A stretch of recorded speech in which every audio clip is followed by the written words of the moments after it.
Shalom. Yeah. Crank with a one stimulate this Shabbat. Yeah. Friday, sun up from dusk till dawn. Saturday, when I wake up in the morning. Shabbat shalom, Shabbat shalom, Shabbat shalom, Shabbat shalom. Friday, sun up from dusk till dawn. Saturday, when I wake up in the morning. Shabbat shalom, Shabbat shalom, Shabbat shalom, Shabbat shalom. Friday, sun up from dusk till dawn. Saturday, when I wake up in the morning. Shabbat shalom, Shabbat shalom, Shabbat shalom, Shabbat shalom. Friday, sun up from dusk till dawn. Saturday, when I wake up in the morning. Shabbat shalom, Shabbat shalom, Shabbat shalom, Shabbat shalom. Remember the Sabbath and keeping it holy. Praise the Most High, only He really know me. The laws, the stands that they teaching you different commodities. Hard as these preachers are phony. We under that grace and we thanking the Lord. For Christ, they're not there to wait with the law. That only means we can't judge anymore. We all will be judging the day of the Lord. Remember the Sabbath, remember the Sabbath. I stick to the scriptures, I'm reading this passage. Gotta take heed that no man deceive. They'll lead you astray if they teaching ain't accurate. Sabbath day, the Lord, yes, that's the day when the Lord rests on me, I'm relaxing. Also, it's lawful to do good for others while keeping the Sabbath. Gotta be careful. If you have no knowledge, just stick to what pastor will preach you some manners. That Sunday worship from Constantine, a pagan from Greece, man, that heathen was savage. Under captivity, not alone. My Savior Yeshua, He got the throne. Every Shabbat, I'm gonna rock to this song. Kwanya Sha'ala, Shabbat Shalom. Friday, sun up from dusk till dawn. Saturday, when I wake up in the morning. Shabbat Shalom, Shabbat Shalom, Shabbat Shalom, Shabbat Shalom. Friday, sun up from dusk till dawn. Saturday, when I wake up in the morning. Shabbat Shalom, Shabbat Shalom, Shabbat Shalom, Shabbat Shalom. Friday, sun up from dusk till dawn. Saturday, when I wake up in the morning. Shabbat Shalom, Shabbat Shalom, Shabbat Shalom, Shabbat Shalom. Friday, sun up from dusk till dawn. Saturday, when I wake up in the morning. Shabbat Shalom, Shabbat Shalom, Shabbat Shalom, Shabbat Shalom. Shalom. Yeah, that's right. Shut up my blood, like the sun. Yeah. Shut up my blood, bubble drum. Shut my trap too.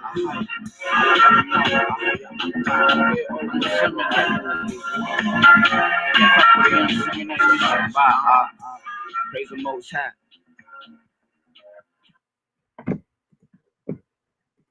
Creates a spirit of resentment in every Negro. They think they're living in a police state and they become hostile toward the policeman. They think that the policeman is there to be against them rather than to protect them. And these thoughts, these frustrations, these apprehensions automatically are sufficient to make these Negroes begin to form schemes and ways to protect themselves in case the police themselves get too far.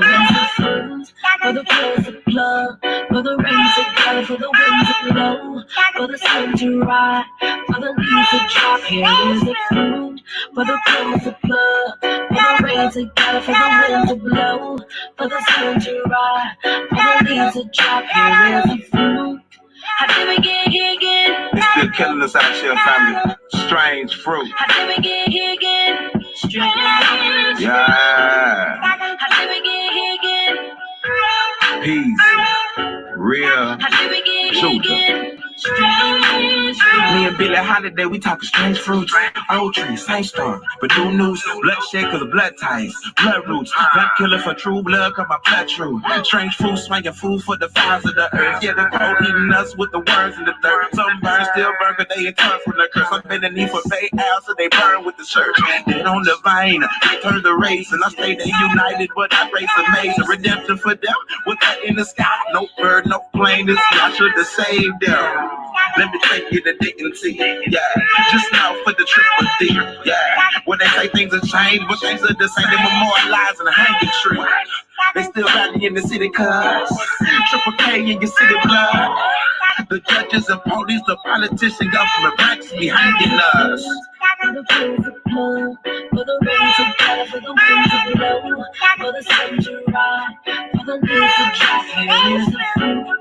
For the clothes to plug, for the rain to color, for the wind to blow, for the sun to ride, for the leaves to drop. Here is the fruit. How did we get here again? How did we get here again? Strange fruit. How did we get here again? How did we get here again? Strange fruit. Your ability and they see in their grace.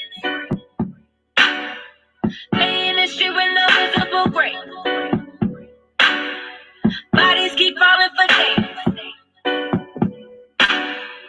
Mothers on knees and they pray and they pray. And we pray and we pray and we pray and we pray.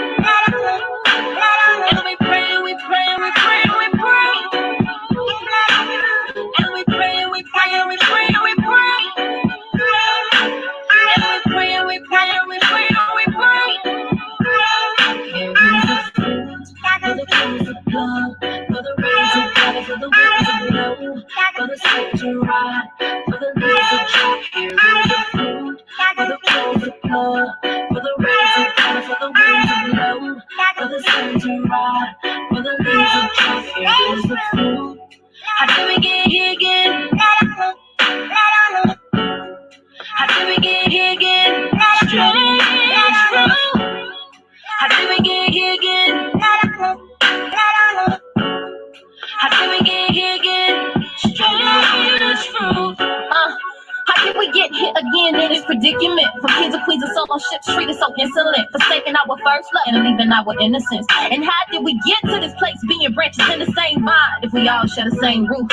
These are questions I ask and the scriptures answer. We intend go together while tells bearing all the strange fruit. Glory to the Father. And when they come and you present them with truth, every opportunity you gotta give it. Now that you're not like the rest of the crowd of old partners living in sin, go examine how you niggas living. With the sole purpose to witness, chance might not come back again. Teach them to repent, cause the kingdom is dead. I'm just saying, no way, no way, no way. And I gotta remember that already dead, stay fade away. Doesn't mean we continue to sin again. No way, no way, no way, no way. For the pools of blood, for the rains of water, for the winds of blow, for the sun to ride, for the leaves of dry. Here is the fruit.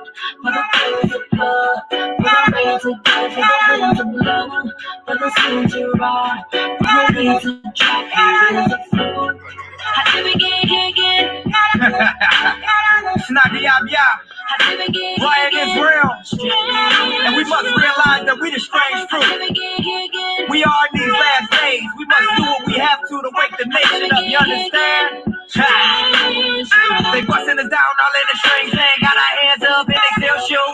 What they do, we the strange fruit. They say you wanna breathe, my family don't care, they ain't got a clue. We the strange fools. In these last days, must be the Father ain't gotta be so vigilant. One that's all of militant. If the square land, they be treating it like we the immigrants. And I ain't feeling it. I wanna make sure to wake all of my people and show them the forefathers and the power to get the generational blessing for eternity.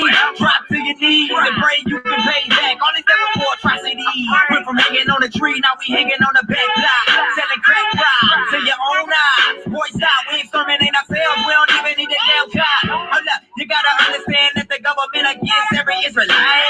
Whether wrong or right, dark or light, what you gonna do? Turn to the most, get it straight through.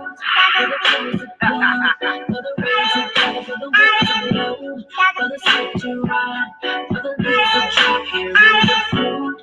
For the pools of blood, for the rains of water, for the winds of blow, for the sun to ride, for the leaves of dry. Here is the fruit. How did we get here again? Once we realize that the Most High is only dealing with Israel, How did we get here again? we will rise back up to our rightful place. How did we get Real here Judah, again?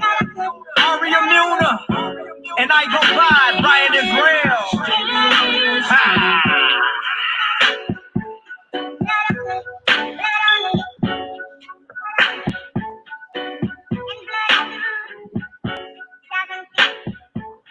You know why we not afraid? What? He's great and terrible. Terrible is destruction. Y'all think it comes back in all peace? You got another day coming. So we out here fighting for our brother. We ain't marching saying yes we can. No justice, no peace. Yo! Fight for your sons and your daughters. I'm not wrapped too tight. Got 400 years on my back. I'm angry dog. I'm black like that. Won't contact with you whites. And all the niggas I stand here with, they share my same sentiment. I'm fucked up tonight. Won't kill my brothers no more. Won't all the smoke, motherfucker, go. I, this is my battle cry. Whoa! Isaiah 14:21, that ancient version of that gun that swore. They stole our name, they stole our shit. We real Judites, motherfucking Jewish. We lords. Generals, arm your soldiers. We fight tonight like we supposed to. They inherited lies. I'm referring to all whites. I'm referring to riches, white privilege, given through genocide. And they gotta pay for that. God say, Jacob, gon' take it back. I cry aloud, I spare not. This good bread, my sharecrop. This lily grew through concrete. We march the ox on drum beat. We the chosen. No inclination to kick it with y'all. Raise Babylon to the ground, then watch it fall. Obadiah said you'll be wiped up for theft. These are just words, worry about what come next. For Negroes, Latinos, we better than all, not equal. My natives know red, not that feather. Me primo be smooth like that leather. Until it's time to bring the war dogs out, put the headdress on. War paint and I'm not rap too tight. Got 400 years on my back. I'm angry dog, I'm black like that. Won't contact with you whites. And all the niggas I stand here with, they share my same sentiment. I'm fucked up tonight. Won't kill my brothers no more. Want all the smoke, motherfucker popo. This is my battle cry. I got the spirit of grandfathers past. Front porch sitters, Nat Turner dangerous. A real life of angry and that painting of Malcolm staring out the window with patience. One hand on the curtain, right hand on the AK spits. 47 rounds, all to bring down Satan. Same way Abel was killed by Cain. This will be an introduction from the fuck shit into the fire. Probably join the list of artists who died before they retired. Most High said I'm higher. Sire will never spit a line aimed at my kind. Less meant to uplift.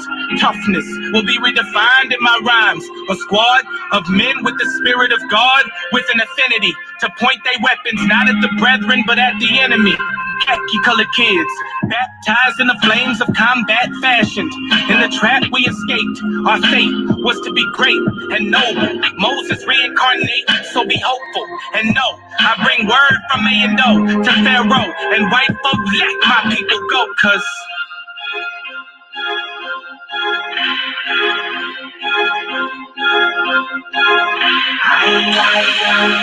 that's my battle cry.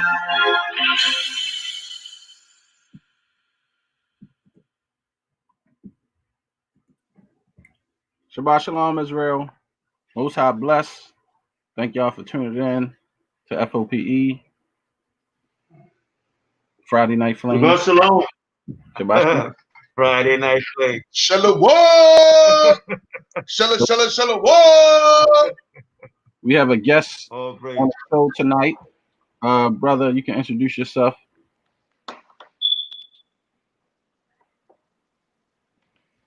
Shalom, shalom. Y'all can hear me?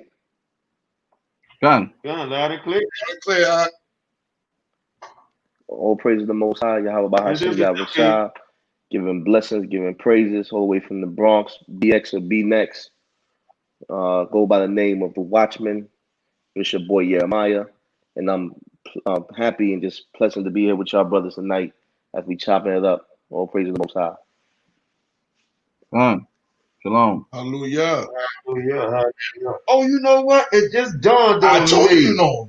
Is this the bro that was doing the freestyle? Yes, sir, on my page. Okay, well you gonna do it. You gotta do a freestyle tonight. Keep going in and out.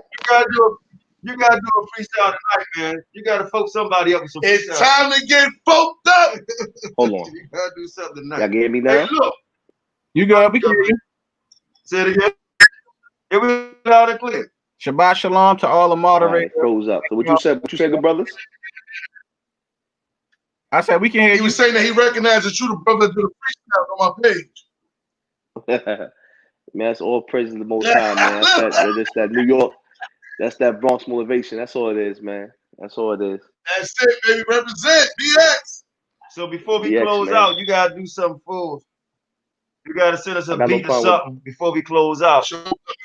I got no Oh yeah, let problem me with show that, y'all brother. something right More here. apparel. Okay, this is something y'all. Hey, look, this our new thing here. Don't get FOPE All right. Put this on That's a big right. screen. Don't get focused up. There you go. You know what I'm saying? I see the gear. Like I see being the like hit. it I see the is. gear. I I like see the gear. Yeah, I see the gear. I like that. Don't get focused up. Yeah. That's right. Hey, the old man can't folk you up, then these young bucks will folk you up. Seriously. Right? Hey, look, these young bucks gonna get FOPE nasty with you. You know what I'm saying? That's a fact. Right? So that's how we gonna carry tonight, no doubt. That's a fact. Yeah. So look, check it. Right. Shout out, y'all like the new head there. But look, let's get into a little bit of topic I want to talk about here, man. Okay. Like I said, we're gonna keep on going. We're gonna keep on going. But I want to open up Acts chapter 15 real quick, because this has to be discussed, right? Because this is how the prophets and the elders, right, handle things, right? How they handle things, right? So why he get Acts chapter 15? Let me do this right here, because I want everybody to know. Go ahead. Do you need me? Do you need me? I need to do something for. I need like 5 minutes. So you don't need me to do nothing right now, do you? Oh, go ahead. You good? All right. I'll be back. I got it. Right back. Put the. Huh? Okay, go ahead. What you need? Moderators got me. They got me. Okay. You want the link in the room? You want to hope hat? Yeah, gotcha. So let me say this. You want the link in the room? Yeah, put the link in the room. Okay. I can control if anybody want to come on. I got you. Yeah, just put the link in the room. Yeah. So if you want to read that. If you want an F.O.P.E. shirt and hat, hit me after the Shabbat. Follow F.O.P.E. Apparel on Instagram, and follow Yashapa Seymour. Hey, hold on. Make sure you show them we got to show them the right. Hey, hold on. You got to make it official. After here you go. There you go. There you go. After Shabbat. There you go. After Shabbat. There you go. Get focused up. All right. All right. Hold on. Hey, look, y'all know what I'm all about. That's what I'm all about. I need all that. Right. Right. See that? All black everything. All black everything. That's what it's about. But look, right. So check it, man. This is very important, because we have to talk about this, man. We be laughing and everything like that. We have to talk about this. We are hated by everybody, right? And we're loved by no one but the Most High. And that's that's a heavy thing. That's a heavy thing. But that's a good thing that the Most High loves us, right? But he also kick our butt. You understand? So look, of course, we rather other people kick our butt than the Most High. Have it both ways. Get our butt kicked by the people, right? We don't have no harm has to come to us if we just do what the Most High tells us to do. That's real talk. But we have to sit down and discuss these things. I mean, of late, I've been talking about H-Town. H-Town means talking about Hispanics or red, black, green, and brown, right? But it's not up to you to decide who you're going to give your heritage to. It's just not up to you to decide that. The Most High has chosen his people. He said out of all the people, he chose a specific people for himself. That's right. Point blank, period. Right? It's not up to you. Right? And now what I realized, we talked about it earlier today, is that we always talk about, the white man, the devil, the Bible speaks of, he can't stand us, they jealous, blah, blah, blah. The Asians hates us, blah, blah, blah. They jealous, they hate us, blah, blah, blah. Right? And then when we say, well, it's another people out here hate us, you create separation, right? You dividing and conquering, right? You being the devil that the Bible speaks of, right? Shut up! All right? Shut up. We ain't get down like that, right? Because we're going to tell the truth. We're going to tell the truth. How come we can talk about everybody else that hates us, but we can't talk about what we see with our own eyes? Peculiar people that hate us. With our own eyes. Particular people. We're going to show a few clips of videos tonight, right? Because people talk about, well, you got other people marching for us and this and the third. Oh, no. We're going to show you that that's not true, right? And we're going to bring out a few scriptures, right, to prove who Israel is, right? And we're going to show you the hatred, right? And we're going to really show you who actually support us, right? Who actually support us. Welcome, Yehuda. Welcome. Hey, all praise to the Most High. Hey, grace and peace. Grace and peace. Shalom. How you doing, bro? All praise. I got that script. Okay. All praises. Before you read it, I just want to make one statement, right? And then I have to go. Yes, you are correct. They say that the white man is the devil and he's Satan, etc. But guess what? They got the white man in their camp, who they say is the devil, because the Hispanics, their forefathers are European. Woo! Fope them up. Fope them up. Go ahead. So Bishop. what are these Negroes talking about? They got the white man in their camp. Fope them up. Come on, man. These guys are comical, man. I'm telling you, they need to start a club, right? A One West club, and have these niggas go on and just get on stage and talk scripture so we can get a good laugh, man. But they comical, man. Right. Got the damn nerve to call the white man the devil, and they got the damn white man in their camp. That's right, man. You can't take. Go ahead. Go ahead. I can get a picture of the white men in their camp. Hold on, y'all. Yeah, got the white man in their camp. Come on, man.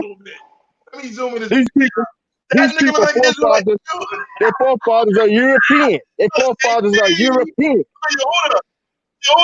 Yoda say cheese.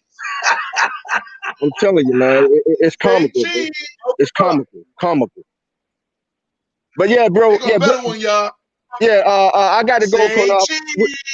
We'll talk tomorrow. Okay, grace and peace. Shalom. Shalom. We probably on before you get up. Come back on. Okay. Right. Okay, shalom. Grace and peace. Shalom. Grace and peace. Oh, praise. Most High bless. My brother Yehuda, F.O.P.E. in the house. So, bro, we're going to let you speak. I just want to open up, say a few things, and let you come on in. So, we supposed to discuss these things, right? Because when I came into this knowledge, I don't know how long you guys been in knowledge, right? It was always a separation, right? One West split, Old Testament, New Testament. Is Israelite? Is he not Israelite? Virgin birth? Is Ruth Israelite? You got Job, right? You got all these different doctrines, and they say you create separation.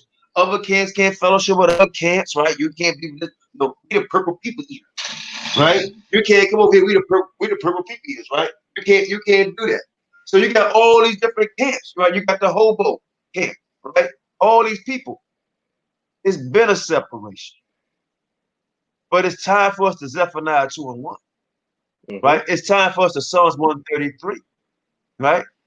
And it's not up to me or one individual. We must all come collectively together, right? We can always agree to disagree, but one thing we can't disagree on is loving one another, right? And we have to love ourselves, right? And loving ourselves, look in the mirror. When you look in the mirror, you see yourself. So when I look at you, brother, and I look at my brother right here, guess who I see? I see myself, right? Now, if I look in the mirror and I see Oscar De La Hoya, I see moron. Something is not right there, right? If I look in the mirror and I see Ricky Ricardo, Lucy, if I look and see that, something is wrong, right? So this is something that's going on mentally with our people, or they took the bag, So before I go in, brother, I'll let you go ahead and get an open statement. Say what you want to say. Feel free. Take your time and go ahead, because I have a lot of things I want to say in videos. But go ahead. That's not a problem, man. Elder, once again, I appreciate it. My brother right there. I'm saying to the Quan as we going in, and I'm in agreement with what you said. You know, a lot of these different organizations are going by doctrines and going by traditions. You know, a lot of them is copying behind the Nation of Islam, you know, where their master Farad Muhammad was a white man. You know what I'm saying to you? So a lot of them will be quick to say the white man. Yo, listen, man, it's the truth. You know, whoever like it, don't like it, just hope we don't get blocked. You know what I'm saying? Because you still in Facebook jail, and I'm about to be back in Facebook jail. So, you know, Bishop, don't hold nothing back, man. Come out. I don't hold nothing back tonight. So, as you know, what I'm saying to a lot of these camps, they mentioned about the white man being the double. You understand what I'm saying to you? But they have the white man within their camps. They have the white man writing proposals for them, 501c3 for them, all these different things, you know. So when they speak, when they speak about, you know, Esau being a white man and all that, so they're trying to say that the white man is closer more than us, you know what I'm saying, than the own people of our own bloodline, of our own, you know, phenotype. So at the end of the day, a lot of these camps is not scriptural based, they're tradition based, and they're programmed to say these things because they get funded. So they're no different than a Christianity, no different than the other regular church. They just what you call reformed Christians. That's all it is. You know what I'm saying too? So a lot of our Hispanics that are of Dominican and Puerto Rican descent, a lot of them have been taught and been brainwashed that they was a higher, inferior race than us. You know, even certain parts over here in New York. You know what I'm saying too? They'll mingle with us on certain areas. They'll mingle with our women, but when it comes to different things like their clubs, their establishments, they always charge and treat our people different. You know what I'm saying too? So that's always been a known thing, even when you're dealing with the gangs and stuff like that. So a lot of people, if you haven't came up with a lot of these brothers, whether it be Puerto Rican, Dominican descent, you bring this to them. A lot of them know this knowledge, but they reject this knowledge.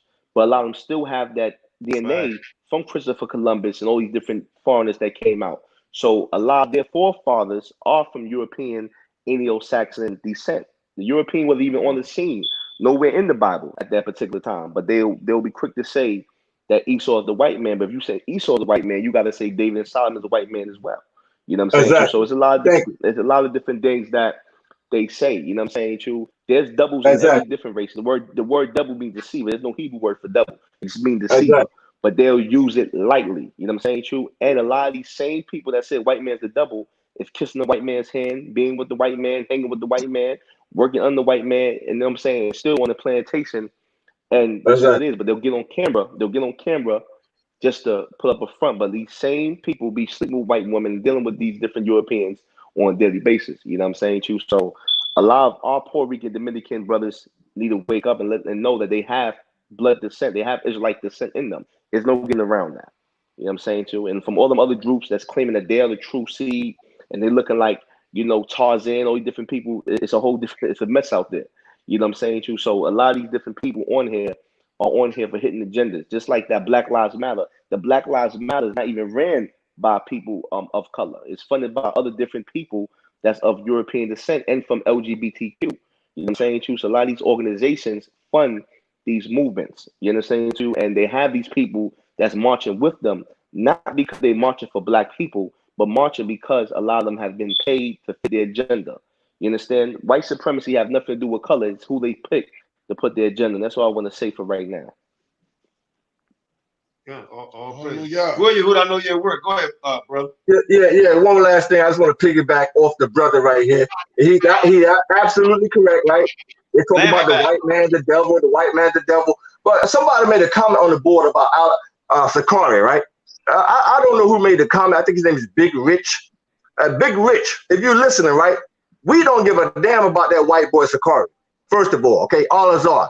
This dude was inside of a white woman for 9 damn long months. 9 long months. Who he called the devil. He was inside of the devil for 9 months. You want to talk about that? Listen, we don't give a damn about that white boy Sakari, okay? So don't come up here talking about Sakari, debate Sakari. He has an agenda because he was inside of a white woman who he called the devil for 9 long months. How about that? So now we'll talk tomorrow, bro. No doubt. 9 long months. But yeah, but the sperm seeded the fact that he was in the oven for 9 months. The sperm just kicked her Edomite ass out and just pushed him out to be holy, a pure seed, a Levite, a chief priest. Yes, a chief priest.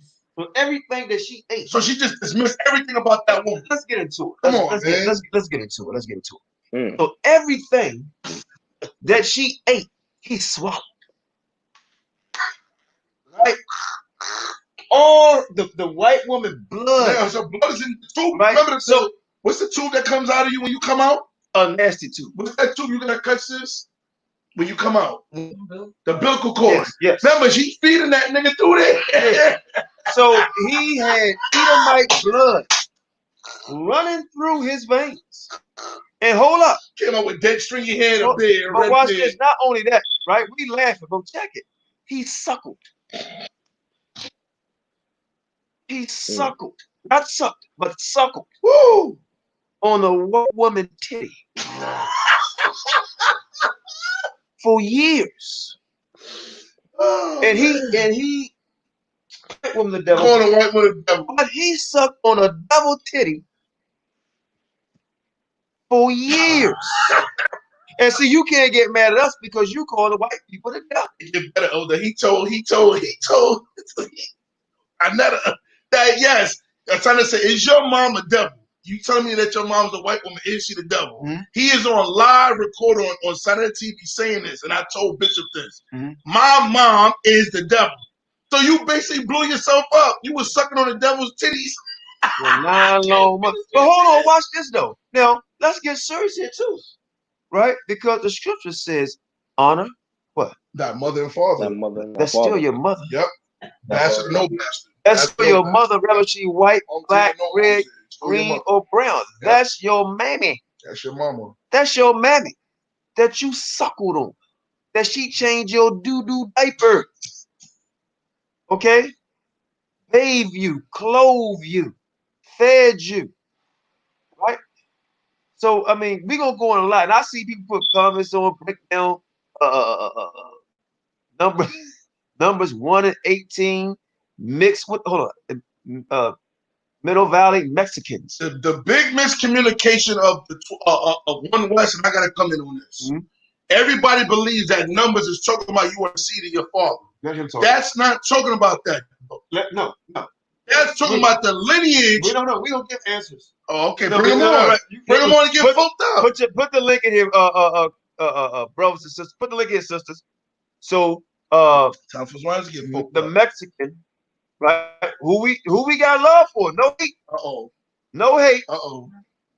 Who we got love for? We need you to come in the room, right? Because we're going to continue with our topic, though, right? But we want you to come in here and break down numbers, right? But watch this. Watch this. Because you say the seed of your father, right? It's a scripture, right? Where father, okay, didn't have no sons, but he had Israelite daughters, right? And he had to carry on his seed. And he let his daughters be with an Egyptian man, right? Mm-hmm. And that carried on his seed. Explain that. Woo! Explain. Now I'm gonna say it to you one more time. Listen very carefully. I got it for you. Oh, the First Chronicles 2. We're gonna get it. We're gonna get it. You can break that down, Mexicans. Right now, that's your that's not me saying this, Mexicans. That's your title. Mid Valley. Right? We're a whole valley. Ain't nothing mid about us. We whole. Right? Mid Valley Mexican. You break this down. You said Numbers 1, the seed of your father, right? Israelite. Didn't have no sons. Had 2 daughters. Right? They slept with Egyptian and carried on his seed. You break that down. I bet. Now you come on here. You come over here and get your cake turned. All right? Because you're gonna find out that you don't know those scriptures. Because we don't, you talking about us to break it down, we done broke that down a million times. Right? So we'll break down that. If you break that, you got that scripture? I got it for you, Elder. Read it. This is First Chronicles chapter 2, verse 34. Mm-hmm. Now Shishim had no sons, but daughters. And Shishim had a servant, an Egyptian, whose name was Jarrah. And Shishim gave his daughter to Jarrah, his servant, to wife. And she bare him Attai. And Attai begot Nathan, and Nathan begot Zaba. So right there and then, it just goes on the lineage, so forth. Carry on what? The lineage, of the Hebrew through who? Through the female. Through the female. This is the first example of a female carrying on a lineage. Right. You can't cut that. So now what? This goes to show you Numbers 1 and 18 had nothing to do with what you think it's talking about. Nothing. That was another one. Now, what are you talking about? So what the hell is going on? come to class. Right? Come to class. Brother, go ahead. I saw you had your hand up. You come. You want to say something? Go ahead. Yeah, that's another stigma too. You know what I'm saying too? That's another stigma too, man. A lot of our brothers are lost. They're lost, man. A lot of their religion, a lot of their things come out of the Nation of Islam, come out of that Dr. Malachi Z, York, come out of all these different mixed religions, man. You know what I'm saying? True. For a brother to sit there and call his mother a devil, right there, you can't build no nation with that. You know what I'm saying? True. You can't build a nation with that, especially when you're trying to build with the nation of the Most High to reach brothers. You can't do that. So that brother, you know what I'm saying? True. You need to pray for that brother. The same way with the GMS guys. Those brothers are lost too. A lot of brothers are lost out there on the source, and they out there on the platform just basically putting spells on people. You got a lot of warlocks and witches in Israel. You know what I'm saying, True? You got a lot of warlocks and witches in these camps that's teaching these false heresies. Not using scripture, but basically using what they was taught. You know what I'm saying, True? Out of One West and out of different other camps as well. So a lot of that stuff has to stop, man. And they gotta come to class. Not only come to class, they gotta repent. They gotta sit down because everyone's a teacher now. You know what I'm saying? You got somebody learn a few scriptures, then they go out there in the streets and don't want to teach people. So right there, man, that's definitely a problem. You know what I'm saying? You definitely a problem. Right.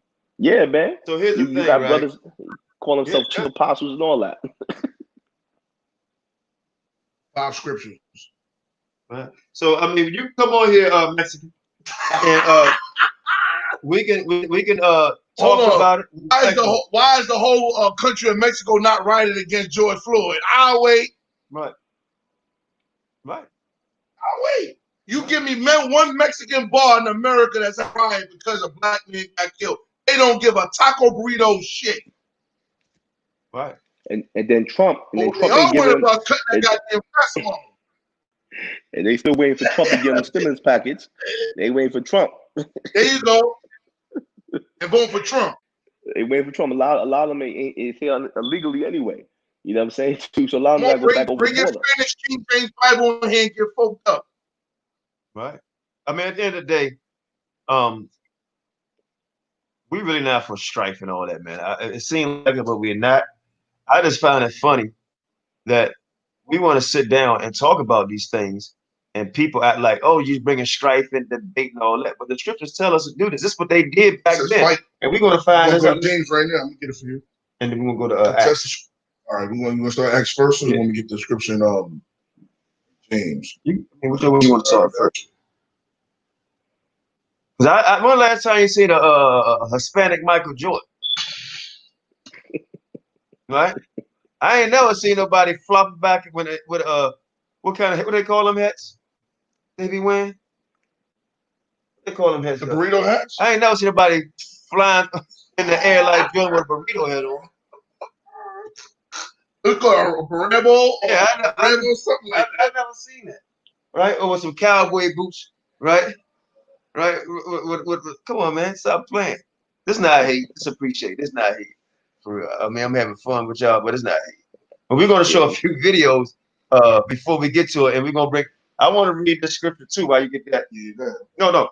After you get these first, because I'm gonna go to Jeremiah, because this stops all of the controversy, right? And we just having fun because 2-3 scriptures kill everything.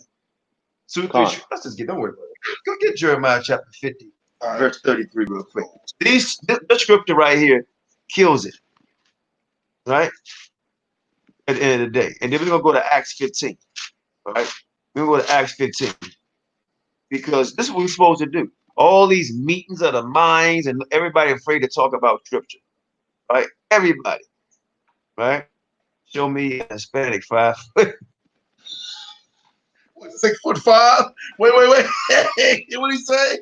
What? Give me a Mexican that's 6'5". Let's go read that. 50 and what? 33 you want? Mm-hmm. All right, well, great. Jeremiah chapter 55, verse 30 says, Thus saith the Lord of hosts, the children of Israel and the children of Judah were oppressed together, and all that took them captives fast. They refused to let them go. They refuse to let them go. So if they refuse to let them go, How the hell they get ships and come over here if the Syrians refuse to let them go? Right? Do that make any damn sense to you? Oh, and they was in a civil war. They was at war. So now they're at war, and they still refuse to let the slaves go. We didn't fought World War I, World War II, right? The Korean War, right? We the Vietnam War, right? Persian Gulf, Civil War, all these wars. Same like before. They refuse to let our ass go, just like they refuse to let our ass go then, right? So now all of a sudden they at war. Oh, now the Israelites they gave boats so they can get away. They go in canoe ships. Right. Well, it was over 200,000 Indians that left Jerusalem that went to West Africa and came. Oh no, because remember they just said they just jumped from Jerusalem, got on canoe ships and came to America. There was nobody else here. That's the biggest damn lie in American damn history. Y'all need to stop that bullshit. Y'all little short, little 5'2" asses have Asian descent, Mongolian descent, Spaniard descent. Y'all got about 6 to 9 races mixed in y'all, and this is why y'all niggas can't grow over 6 foot. And hold on, you will read the scripture, and Shashan be there. Read Esther. When you read the scripture, read Esther what? Esther 1 and 2, and I think the. But we're gonna get out. Okay, hold on. I want to get the Jew one real quick, and we go. Wait. All right, we're gonna go to Jude chapter 1, verse 3. I know a lot of y'all don't read your Bible, so we're gonna bring that to remembrance. This is Jude chapter 1, verse 3. This is what the elder was just talking about. Beloved, when I gave all diligence to write unto you of the common salvation, it was needful for me to write unto you and exhort you, and ye should earnestly contend for the faith. Contend for the faith. So that's not division. That's basically separating the wheats and the tars. That's all it is. Stop bringing in heathens, all them Israelites, having to pop our women, and the babies keep coming out looking like damn Bill Clinton. Talking about, oh, that's a pretty little Israelite, got clean eyes, dead hair, and mush mouth. Talking about it's a damn Israelite. Then you get mad when they have all this sex with these damn because you know they multiply 1,000 by tribe. And you get mad when they come in and act like they superior race, and now you got Hispanics saying they Israelites and we ain't. What kind of shit is that? That's all. Calling us Hamites and calling us Egyptians. And you got everything that you ever learned about a Bible from the black man. You motherfuckers, you be praising Jesus. You know something too, and those cats talk about the Egyptians, man. They got to sit down too, man. Every black person in Egypt, they don't even bring that Egyptian stuff in here, man. Let me finish reading this again. It says, contend for the faith which was once delivered to the saints. For there are certain men crept in unawares, who were before old ordained to the condemnation, ungodly men, turn the grace of our God into lasciviousness and denying the Lord God, our Jesus Christ. So I want you to understand that we got a lot of people that's in Israel that's false prophets, false teachers, whatever title you want to give them. And because the mind is so easy to be, how do you say, spoon-fed by folly, we follow this nonsense. And you want to get mad to when we cause a division. It was never a 12-tribe chart until it came to New York. If you go to any Israelite school from Chicago, Philly, any history of any slaves that knew they was Israelites over 200, 300, 400 years ago, you would never see shit about a damn Hispanic. That's just the raw truth. Until it came to New York. Once it started from one west, that's when it became a cancer. Ask any original Israelite teacher, where did the so-called Hispanics get drafted in as Israelites? They're going to tell you, one west. Right. So you're not going to find nothing prior to one west that says Hispanics are Israelite, especially on no nigga that look like Rico Suave. Well, hold on. Before you even go there, I mean, actually went there. Hold on, bro. Just real quick. I want to read the scripture because the brother reminded me to read the scripture, right? We don't have to really go there. Let's go to read this right. This Isaiah chapter 33, verse 21. Because remember, they refuse to let them go. Remember that. They refuse to let them go, right? And we already showed you there's no way a damn ship that fit down through the Euphrates River, right? And this proves it, right? Because it's talking about the same thing here in Isaiah. Read that verse. Isaiah chapter 33, verse 21, y'all. But there, the glorious Lord will be unto us a place of broad rivers and streams, and shall go no galley. You know what? No galley with oars. With oars. You know what an oar is? Right? An oar is the things you pedal with like this, right? An oar, like the ships, like the slaves be at the bottom, and then they pedal with the oar, like boom, boom, boom. No galley or no oar shall what? Neither shall gallop ship pass thereby. Neither shall gallop that Negroes is finished. Neither shall gallop ship pass thereby. They'll get past by what? By what? Read from the top again. But there, the glorious Lord will be unto us a place of broad rivers. Broad rivers, right? Broad rivers, right? The river Euphrates, broad river, go ahead. And streams. And streams. Remember springs and springs and streams? And it talks about in verse 43 and 44, second entrance, chapter 13. Read. Wherein shall go no galley. No galley. With oars. With oars. No shit with oars. With oars. I mean, so this proves for without a shadow of a doubt that they didn't come over here the way they say they came over here. I want to find one record. I've read over 300 books about Hispanics or so-called Native Americans. And y'all find me one book, get out the Apocrypha and Second Ezra, one book that say that Native Americans came from Jerusalem. I'll wait. Because every book you're going to find is going to say that the so-called Spaniards found Native Americans doing Jewish customs. It's never been written from an actual Native American that he was an Israelite. You can't find one book from Montezuma to any Native American you can name from the old days, from Geronimo, that says they was an Israelite. Find me one Indian that wrote a book that said he was an Israelite and that his ass came from Jerusalem. I'll wait. I challenge anybody to do it. Come on tonight. I challenge anybody to give me a book. Listen to what I said because y'all niggas is deaf. One book from a Native American that wrote his own story telling you that he came from Jerusalem. I'll wait. I'll wait.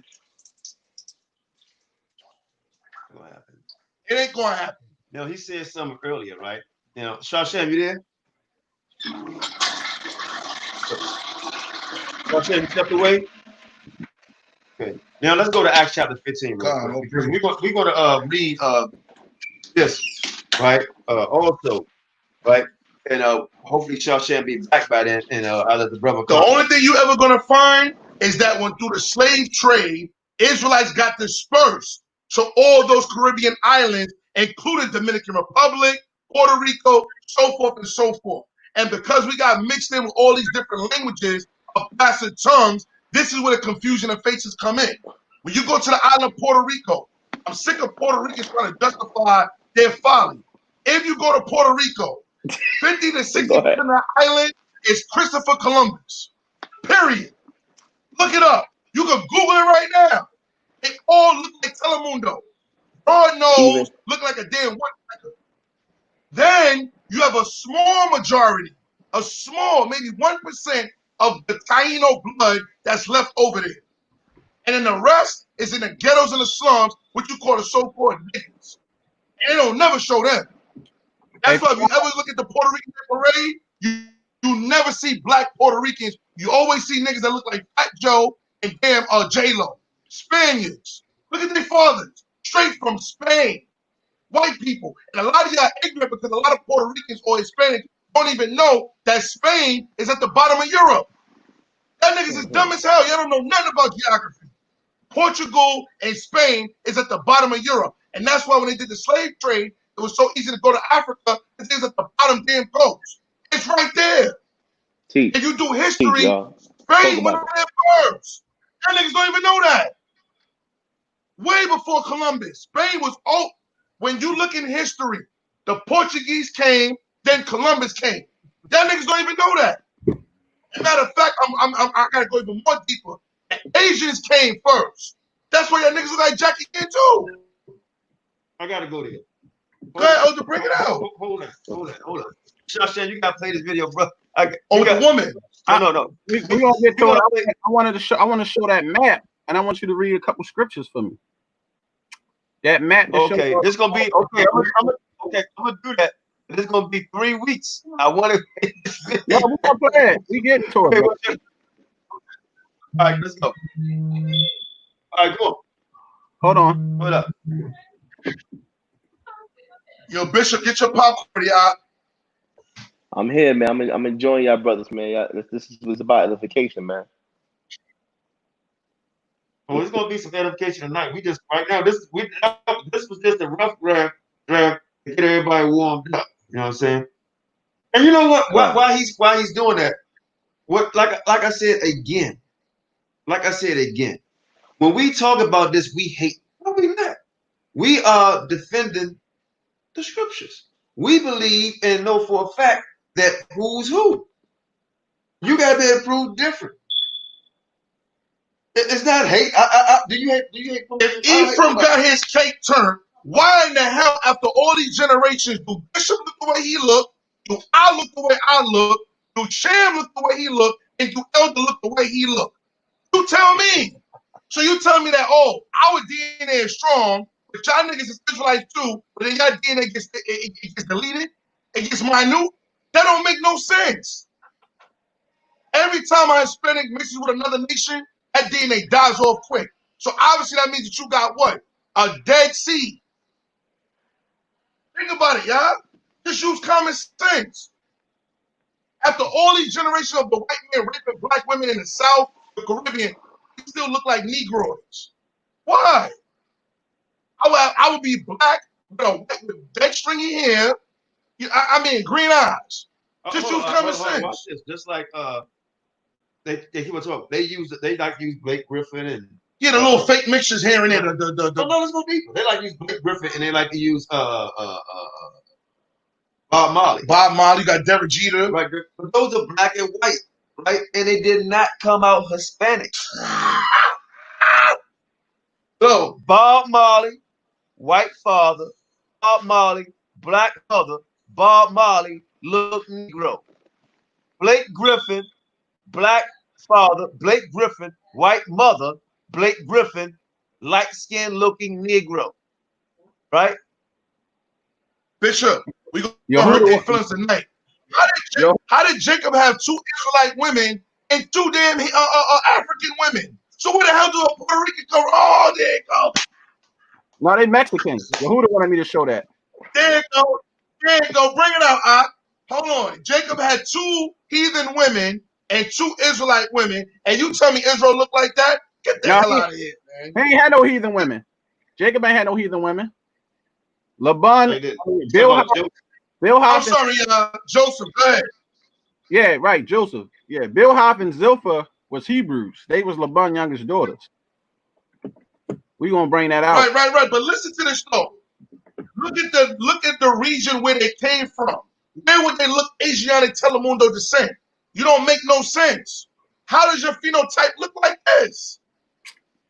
And yet we still look the way we look after all these years of slavery. Well, look, they Mexican. Yo, Elder, I don't know if you got your kids around you, but just show them, like, how do we still look Negroid? They Mexicans and they look Asian. Right. Again. That's why I say we got to show this video.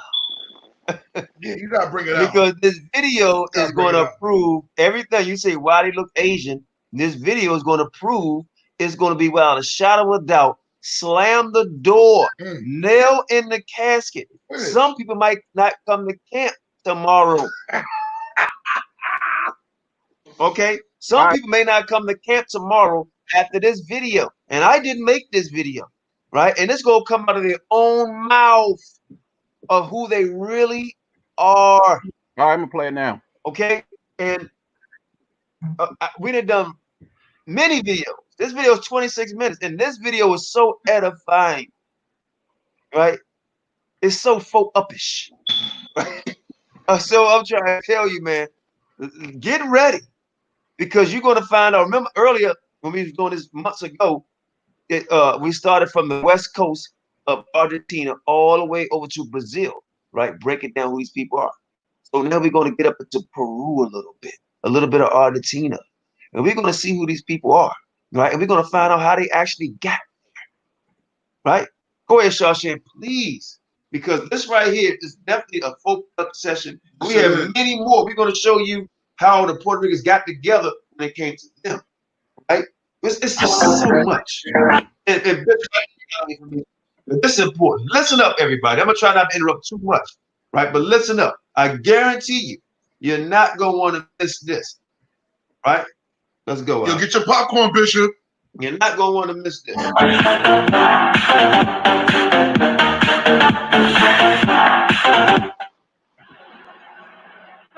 Few people know that when they take the Crosstown Freeway through Stockton, California, they're passing through the remnants Make it big. of the community. All roads in America with Filipinos led to Stockton. It was home to the largest Filipino population outside of the Philippines, a neighborhood whose little-known history was integral to the development of Central California. Filipinos owned garages, cafes, restaurants, laundries. There were so many businesses that you, as a Filipino, could frequent because they had the things that you needed. Like many immigrants before them, Filipinos faced backbreaking work, low wages, and at times, extreme racism. Yet they still referred to Stockton as El Dorado, or the City of Gold, and sought this place to fulfill their dreams.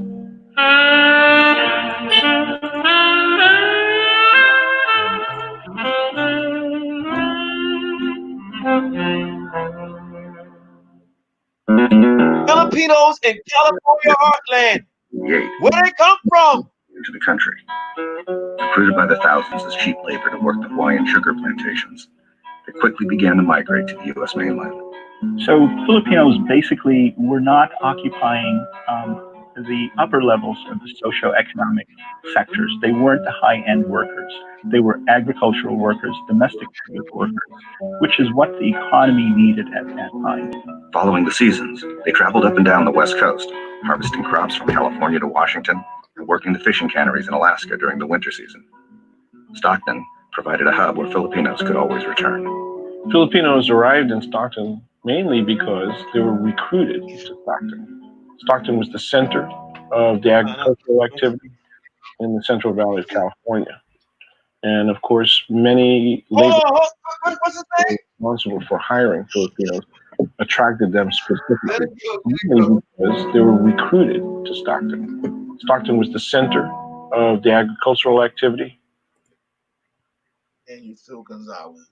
What's his name? Daniel Phil Gonzalez. What's his name? Daniel Phil Gonzalez. Daniel Phil Gonzalez. What's his name? Daniel Phil Gonzalez. Daniel Phil Gonzalez. San Francisco State University.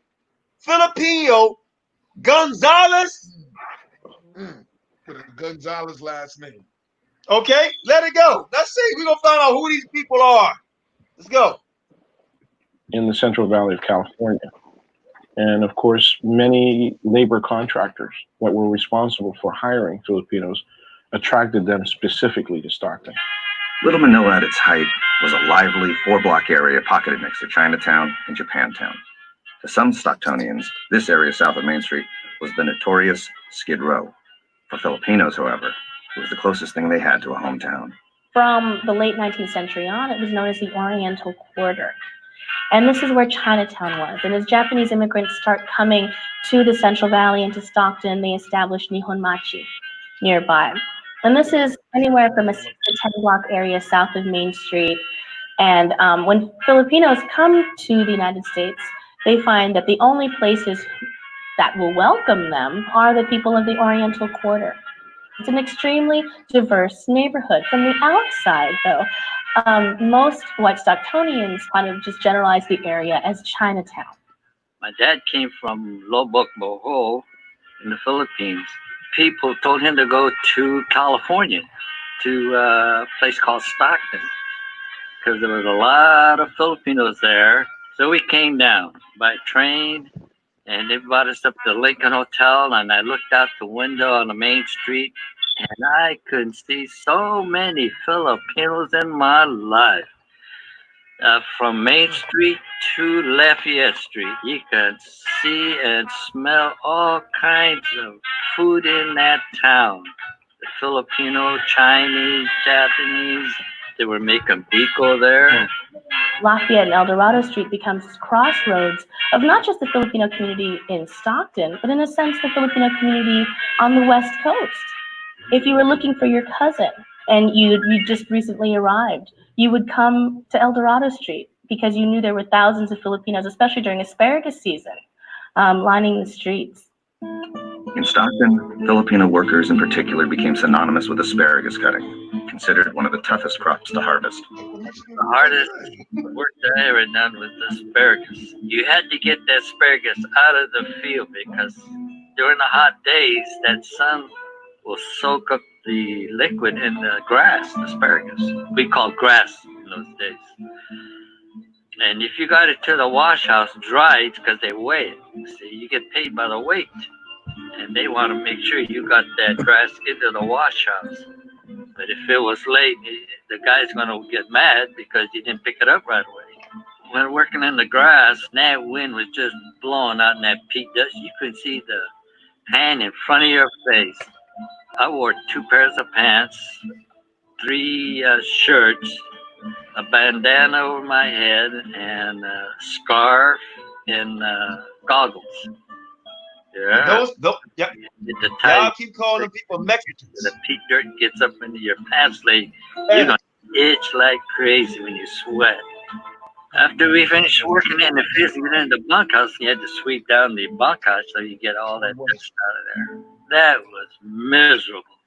There are very racist arguments that farmers make, saying that Filipinos do this work because they're shorter and therefore closer to the ground. But I'd like to think they short, huh? They short. This is why they think so close to the relationships that these men had with each other and the obligations that they had with each other really contributed to the efficiency of their work and their reputation for being extremely skilled workers. For picking 100 pounds of asparagus a day, Filipino workers received just 90 cents, less than half the amount paid to their white counterparts. This hard-earned cash was often sent to waiting parents and family members back in the Philippines. And they look a little brown. The Filipinos they look a little brown, don't they? Of bringing their family out of poverty. And they're Americans. But y'all say those are natives, Americans. The United States, that this is such a land of opportunity that they're going to pick gold up off of the streets. And the irony is that the Little Manila is centered around El Dorado Street. They're going to return in a few months as these extremely wealthy men who are coming back to save their families and bring their provinces and their barrios out of poverty. And that doesn't necessarily happen. And what's who they going to be screwing? Stockton were mostly young, single, liven up Little Manila and ready to show some style. But who were these guys who arrived in America? And this is not my imagination. They arrived, you would think they were movie stars. The way they dressed, the way they smiled, their mustaches. They really prided themselves in the way they looked, and that was grooming their hair, making that straight line down the center. Hey, Sean, real quick, stop it, bro. Real quick. Dashing. Bro, are you seeing these people? These people look just like these Mexicans. I mean, listen, man, I'm an artist, man. I have a BFA in art. These people look just like these Mexicans, bro. And they said, and she said they short people. That's why they work good, being close to the ground. This is who they are. Hey, that look like Northern Kingdom guy. The one he look Asian looking. He don't know his own heritage. This is him. Now, hold on. This bit ain't over. Because we want to know how the hell they get from Filipino to America. We're going to find out.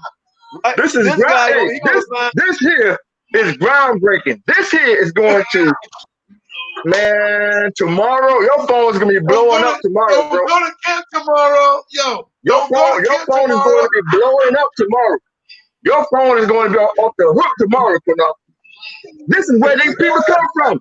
This is what. Listen, man. I've been telling people.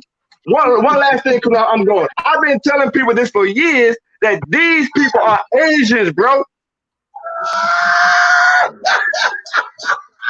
And this is all the evidence I need right here. This is all I need right here.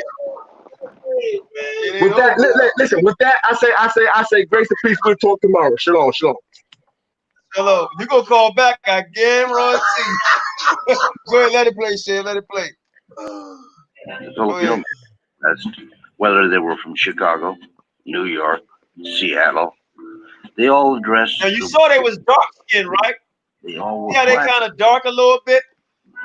They wore. They were just unbelievable. Right? They started to change a little bit, right? And you know why? Because they started screwing a particular people, and you're gonna find out who it is. Like movie actors, and yet they were common laborers working in the agricultural industry. Pinoys, as Filipinos are sometimes called, sought out the American dream in new cars, gambling dens, and dance hall girls. You also have stories where Filipinos with the best intentions of saving money end up losing all their money in the gambling halls or in the taxi dance halls or, on clothes and on cars. And one of the things you have to remember is that when these young men and women are coming to the United States, they're in their late teens, they're in their early 20s. This is the first money they're ever earning in their entire lives. And this is also all of a sudden they lost their reputation. I wonder why. My father opened to South Orchid Club. Now they had someplace to go. Pause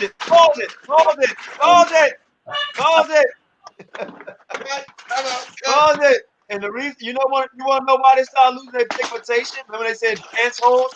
You see a bunch of Asian-looking men, and what women do you see? Woo! What women do you see? A bunch of white ghosts. And that's why you have look like Joe Job Issachar, right? You have looking like Oscar De La Hoya now, right? Because now they skin it went from a brown Asian, right? Because they messed with the white women also, and now you got who you call Mexican today. That's why when it came on, his name was Gonzalez. And hold on, we're gonna find out why his name is Gonzalez. Because now you got Asian and white persuasion. So now we gotta find out how in the hell he get Gonzalez. Let it play. Woo!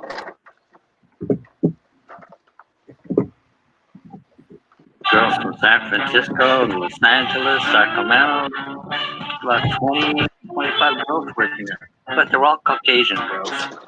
These Pinoys, see that? Guys from the islands, they had never danced. Caucasian woman. It was something. And they come in that dance hall dressed up like peacocks. Taxi dance. You grab one girl, go from one to another. It's like taxi cab. And then here in Stockton, we call them dime jig girls. That's the dance. The jig was the dance. They love to dance. They do the foxtrot, the jitterbug, the swing, the tango, any of that. And all black dances, by the way. I appreciate the role of the taxi dancers and the ladies of the evening because they took the sexual drive of the Filipino men and kept it away from us. They treated us like relatives. They would our family was their family. And so these gals did us a favor. They saved our souls from damnation. Because migrant farm working was not conducive to family life, Filipino women and children were not encouraged to immigrate. Limited to a ratio of 14 Filipino males to every 1 female, Filipino men instead often married women of other races. Though many states prohibited Filipinos from marrying whites, a new generation of mestizos, mixed-race Filipinos, was born. My father came from Luzon, and my mother is white. So they were not able to get married in Arizona because in 1931, Arizona had an anti-miscegenation law. My mother and father had to go to Lordsburg, New Mexico. Asian dark skin, not Negro dark skin, Asian dark skin. On my mom's side, it's black and Irish and Native American. And on my father's side, he's Ilocano from the Philippines. When I stop and think about it, our family and different family gatherings, it's every culture. White Stockton are absolutely shocked and angered that Filipinos would dare date white women. My God, the affront that these young Filipino men wearing these incredible suits that they worked so hard in the fields to buy, walking around downtown Stockton with these white women on their arms, really incited a lot of racist anger. Look how dark-skinned that Asian is. Fierce competition for jobs during the Depression culminated in race riots and clashes between whites and Filipinos all over the West Coast. On January 29, 1930, a bomb shattered the front of the Filipino Federation building in Stockton. Well, during those days, that racism was something that wasn't against the law. We were never allowed to go north of Main Street where you would be spotted because you were dark-skinned.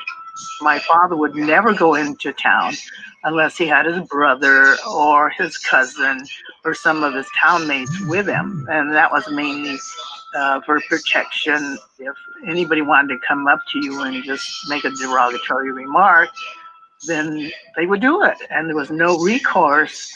It would only make things worse. Back in the late 30s, early 40s, yeah, there was really a discrimination back then. Because I remember one time this guy, Johnny Mercado, and I, we went to some hotel, and right there on the steps, the Filipino allowed that. I was shocked to see that. That really amazed me. But it just didn't dawn on me at that time of being discrimination. Just, you don't want it? Don't want it. So we took off. But later on, you found out that you couldn't go on the other side of Main Street or you couldn't own property. In the Fox Theater, which is the main theater in Stockton, we were not allowed, Filipinos are not allowed to sit in the center part of the movie theater. They were relegated to the side aisles against the walls. And that went on through probably the 40s and maybe even the 50s. To understand racism and to understand the ways that Filipinos... And they were still treated better than us. Understand racism and the constructions of race and race relations in the United States at the turn of the century. Filipinos are, in a sense, the only Asian immigrants entering at this time in which the United States has essentially said we are closing our doors to anybody who does not fit this racial stock that we imagine that America should be made up of, which is white, Anglo-Saxon, Protestant racial stock. And so Filipinos are also coming into an area that is populated by people who had migrated from the Midwest and the South and brought with them to California their ideas of racial superiority, rigid segregation. And so Stockton is an extremely segregated city.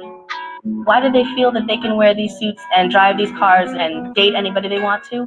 Well, that's what their American teachers tell them in the Philippines. It's important to remember that they grow up in an American colonial culture. And they come to the United States in part because of the extreme poverty that capitalism and American colonialism brings. That's for sure. Where they come from? From the United States from where? That they see, because of the stories that they hear, because of the teachers who tell them that America is this land of opportunity. They don't tell them about racism in the United States. They don't tell them that they're not allowed to go certain places, that they're not going to be able to become citizens.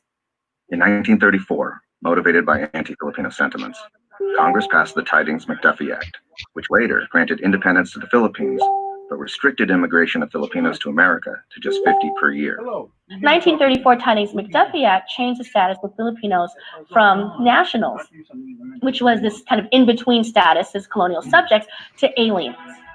1 year later, Congress attempted to deport Filipinos from the U.S. with the Repatriation Act, a one-way ticket back to the Philippines. For many of these Filipinos to go back home on this one-way ticket and to have to promise to never come back was really seen as a slap in the face from the American government. And so Filipinos knew what was happening. They knew that Congress was essentially trying to stop Filipino immigrants from coming down. And instead with the Repatriation Act, they saw that Filipinos are in a position to get out. And this was become a turning point. for Filipinos to come around. And another reason why Filipinos really feel like they need to create community organizations in order to give themselves, give each other support. There was a Masonic order that was brought over from the Philippines called the Gran Oriente. There was the Leonarios del Trabajo, there was the Caballeros de Masalang, and there was the Filipino Federation of America. And so Filipinos in Stockton could choose from a number of these fraternal orders to find companionship, to find support, to find family. Stockton leaders like Claro Candelario sought out justice for the Filipino community.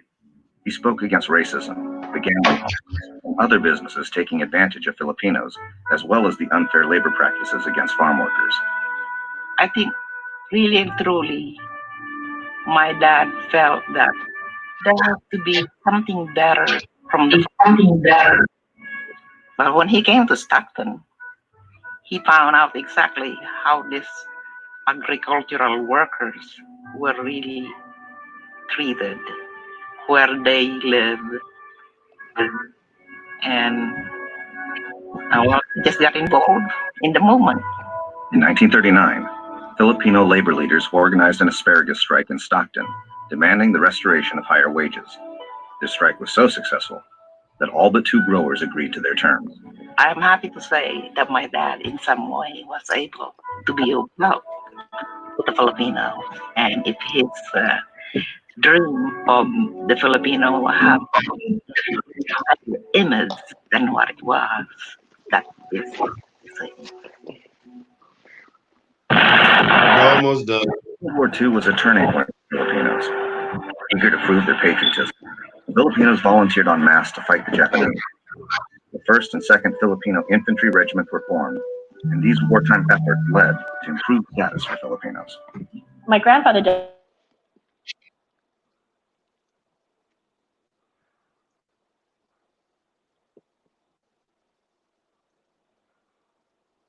Hold up. Hey, forward that a little bit because it's another video. It's another part I wanted to watch. I think they might have paused it. That's what's going on here now. And devils. Still there, Shawsham? I don't. How much time left on that video? Let me see something.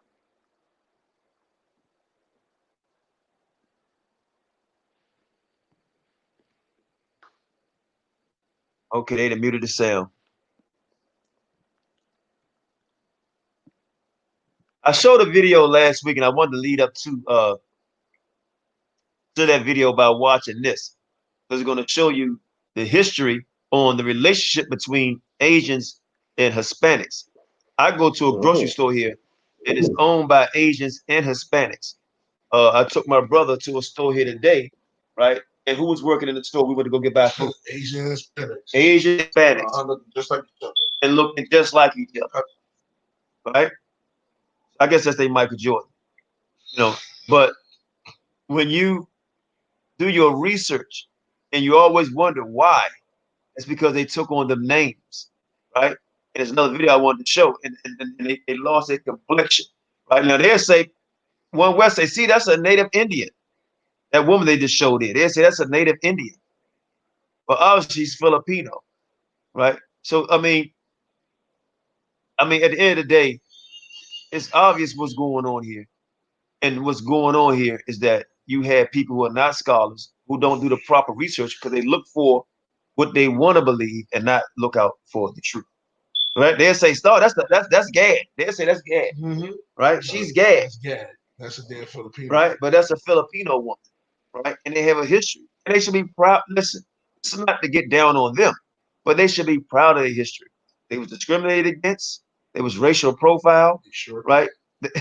And they worked in the fields, right? They got paid. We didn't, but they worked in the fields, right?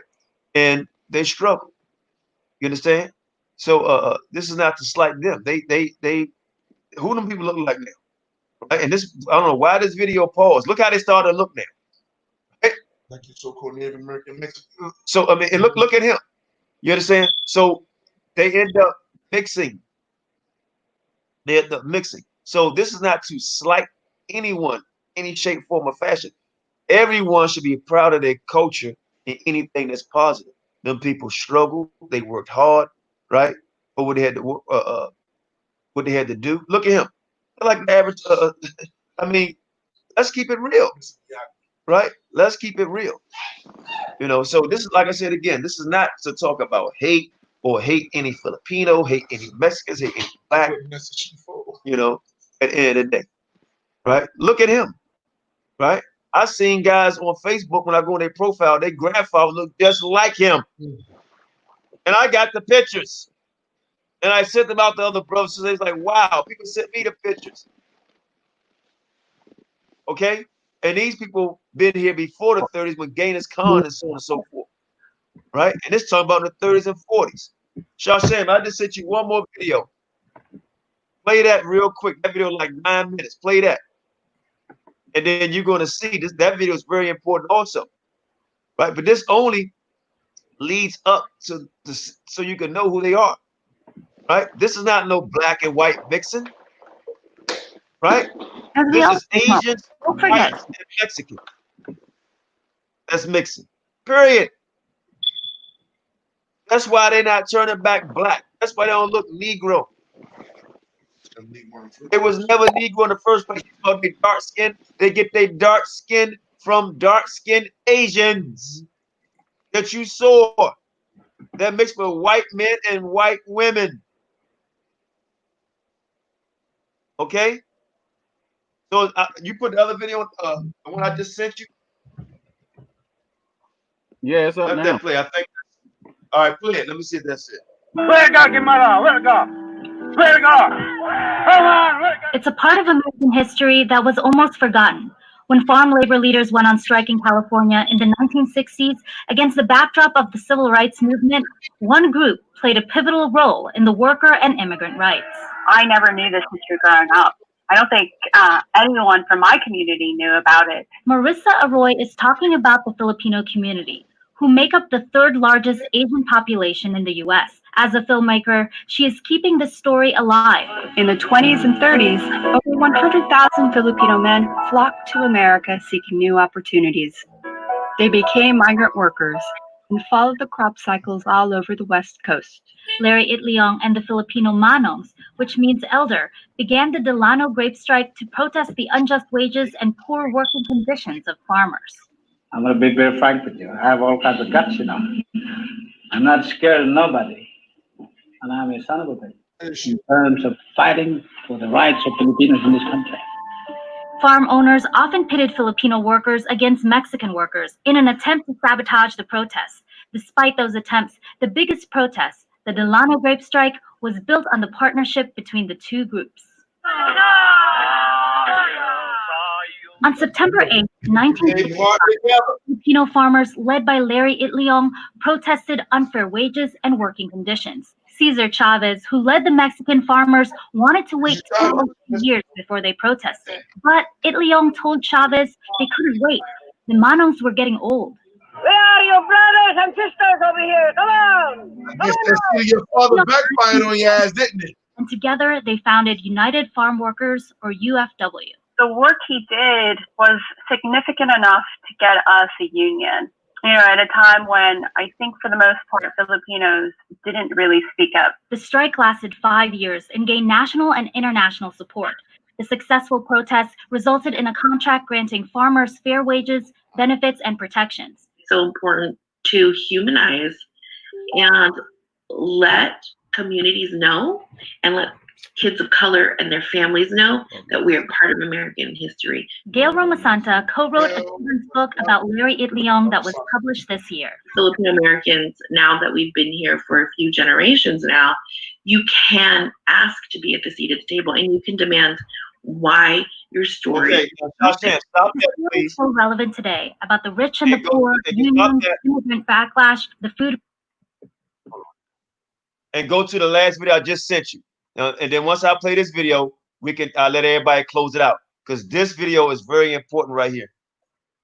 I'm only linking these up so y'all can get an idea. He is a melting.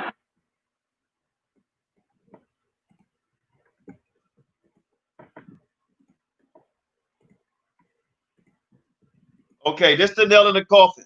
This is the nail in the coffin. New York City is a melting pot with several races and cultures. But there's one ethnic mix in particular that truly shows you how you should never judge a book by its cover. One ethnic mix. Meet Michael Jung, a second-generation Korean raised since infancy in the Dominican Republic. I was born in New York, right here. It's just that my family emigrated to the Dominican Republic for work. I could say I was born and raised there because I really act like a Latino over there. But And how do you act like a Latino over there? like, very outgoing. When I speak, I always use my hands. A lot of Koreans, I don't think they really use their hands. Like, let alone like speak fast or a lot. A lot of Koreans that I've met, they're reserved. Like when they speak, they're like straight on to the point. Michael, who's fluent in English, Spanish, and Korean, is 100% connected to his adoptive country. Yo me identifico más con los dominicanos. Solo que mis visuales solo son coreanos. Although Michael currently lives in New York, as many Latin Asians do, his family represents the millions of people who have created a formidable Asian diaspora in Latin America, a trend with historical roots that dates back to the 16th century. There's an uninterrupted relationship between Asia and the Americas, particularly Mexico and Peru. You know, both Mexico and Peru had ports that had this yearly trade with China through the Philippines, trade with China, India, and Japan. That was uninterrupted between 1565 and 1815.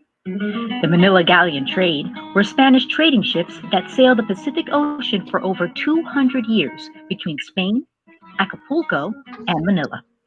Filipinos who were on these voyages were the first Latin Asians in the Americas and were followed in the 19th century by Indian and Chinese laborers who were brought to the Americas as part of the slave trade. African slaves were the most important labor force in tropical production. In the Caribbean, in coastal Peru. So there were debates, you know. Let you speak, Prince. Let it play for a second. Slaves. And they thought in Indian indentured workers and Chinese indentured workers. So a large number of them are going to arrive to coastal plantations in Peru and Cuba. There was a huge Chinese population in Cuba. They first came over as laborers, and then they opened their own businesses and started their own community there. Maria Lau, a New Jersey born and bred fine art and documentary photographer of Latin Asian descent, documented her Chinese-Cuban ancestry in the multimedia series 71. I never thought that 71 was going to be what it became, because it really just started with the intention of finding my aunts and fulfilling this wish for my grandfather, for my family. And so it became my mission to find them. And it was going to be very difficult because their names would change, you know, when they get married, just to trace things back from Cuba to China. It took years. And I was able to bring them all together. It was a once-in-a-lifetime encounter that you can never replicate. Asians also migrated to Peru, which has the largest Asian population of any Latin American country. If you grew up in Peru, chances are somebody in your family is of Chinese descent. It's like in our blood. Wind that back of hair. Take that back of hair. Chinese Peruvian, born and raised Jew. Take that back of hair. Chances are somebody in your family is of Chinese descent. Which has the largest Asian population of any Latin American country. If you grew up in Peru, chances are somebody in your family is of Chinese descent. It's like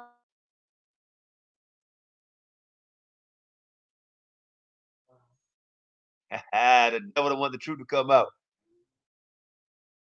Chances are these Hispanics from Peru, right, are from Chinese descent. I don't know what happened to the sound. Moving forward a little, take it back again. I don't know what happened. I was a Peruvian in Peru, but my race born and raised in Lima. But never really had to in Peru explain what it was like to be Chinese Peruvian. I was never asked, when are you going back to China? I was never asked, are you really from here? Never. That was never a question that I was a Peruvian in Peru. Because they thought she was my race played a role in how people related to me. I wish it hadn't. In Peru, as in many Latin American countries, whether you're Korean, Japanese, or from any other Asian background, you are almost always referred to as Chinese or Chino, China, Chinita. So that always made me uncomfortable. People choose to refer to you as what you look like or what they think you look like. And I was always very uncomfortable with that. That discomfort, however, never overshadowed Fabiana's cultural pride. And then, of course, in Peru, we were being Peruvian 24/7, you know, enjoying the food, being with our friends, visiting Machu Picchu, being proud of where we're from.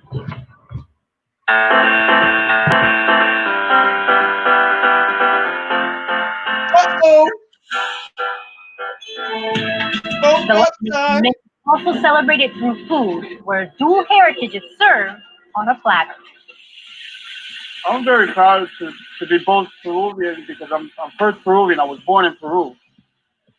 And then I have the Asian culture, so I mean, I'm very proud of both. Eduardo Hiro is the Japanese-Peruvian owner of a restaurant in Portchester, where his native culinary traditions are not another passing food trend. In fact, the staples of Peruvian cuisine have deeply rooted Chinese and Japanese influences. I think we're doing a good job by providing our culture to others. They're just about in every plate. There's Asian culture, Asian influence into it. The ceviche was already there in Peru, but it had a lot of Japanese culture mixed in. The fried rice, that's where you get the Chinese side. So that you got the Chinese, and then the Japanese would be the tiradito, and then your traditional would be the yuca la huancaína. As Peruvians, and in our food, we can offer a lot. You know, for a lot of people that never tasted our food. Whether it's through food, art, or just living life, Latin Asians are clearly a diverse group of people with different stories to tell, who share a common thread that defies perceptions of race and ethnicity. Soy peruana. Yo soy coreano, pero soy dominicano. Soy peruano con descendencia japonesa. Yo soy China cubana. According to the U.S. Census Bureau, there are almost 500,000 Asian Latinos living in the United States, mostly concentrated in New York, Texas, and California. For Asian American Life, the best media. It's over. It's over. It's that New York, Texas, California. It's over. Y'all niggas is finished. New York, California. Y'all Puerto Rican niggas is nothing but damn what? Asians, nigga. Y'all finished. Go ahead, Marty Hebrew. Welcome to the show. They finished. Shit. Yo, Bishop, wake up, man. You heard that, man. Wake up. Man, I'm right here. I just finished. I just finished, man. You told me to get my popcorn stuff ready, man. I'm listening to everything, seeing it, man. It's better when you mute the mic. You know what I'm saying? Shalom, Israel. What's going on? F.O.P.E. Shalom, shalom, shalom, shalom, shalom, shalom. Ain't nothing. Shalom, man. Yeah, man. Hey, y'all see my wife? She just come back on the scene. She just, yo. Oh, yo. Matter of fact, so you know, I'll be saying, I know. Listen, yo, this week I'm gonna send my cakes up. It's Shabbat, but I ain't gonna talk about that. But I'm gonna get mine this week for me and my wife. Okay. So put 2 on the side for me. Okay, Khan. Toda Rapa or Tawada. So yeah, man. I know you seen what happened yesterday. Yo, no doubt. What you say about you just showed? See, absolutely. Oh, absolutely. First and foremost, I give all praise and honor to Yahweh, the supreme, intelligent, powerful one of our forefathers, of them those striving for righteousness' sake, all over the planet Earth. I say unto the family, Shalom Aleichem. It's the mighty Hebrew. Shalom to the family. Shabbat Shalom. Yeah, it's definitely an honor and a privilege to be on FOPE Israelites. You know how we do. Hebrews with sovereign nationalism rising worldwide.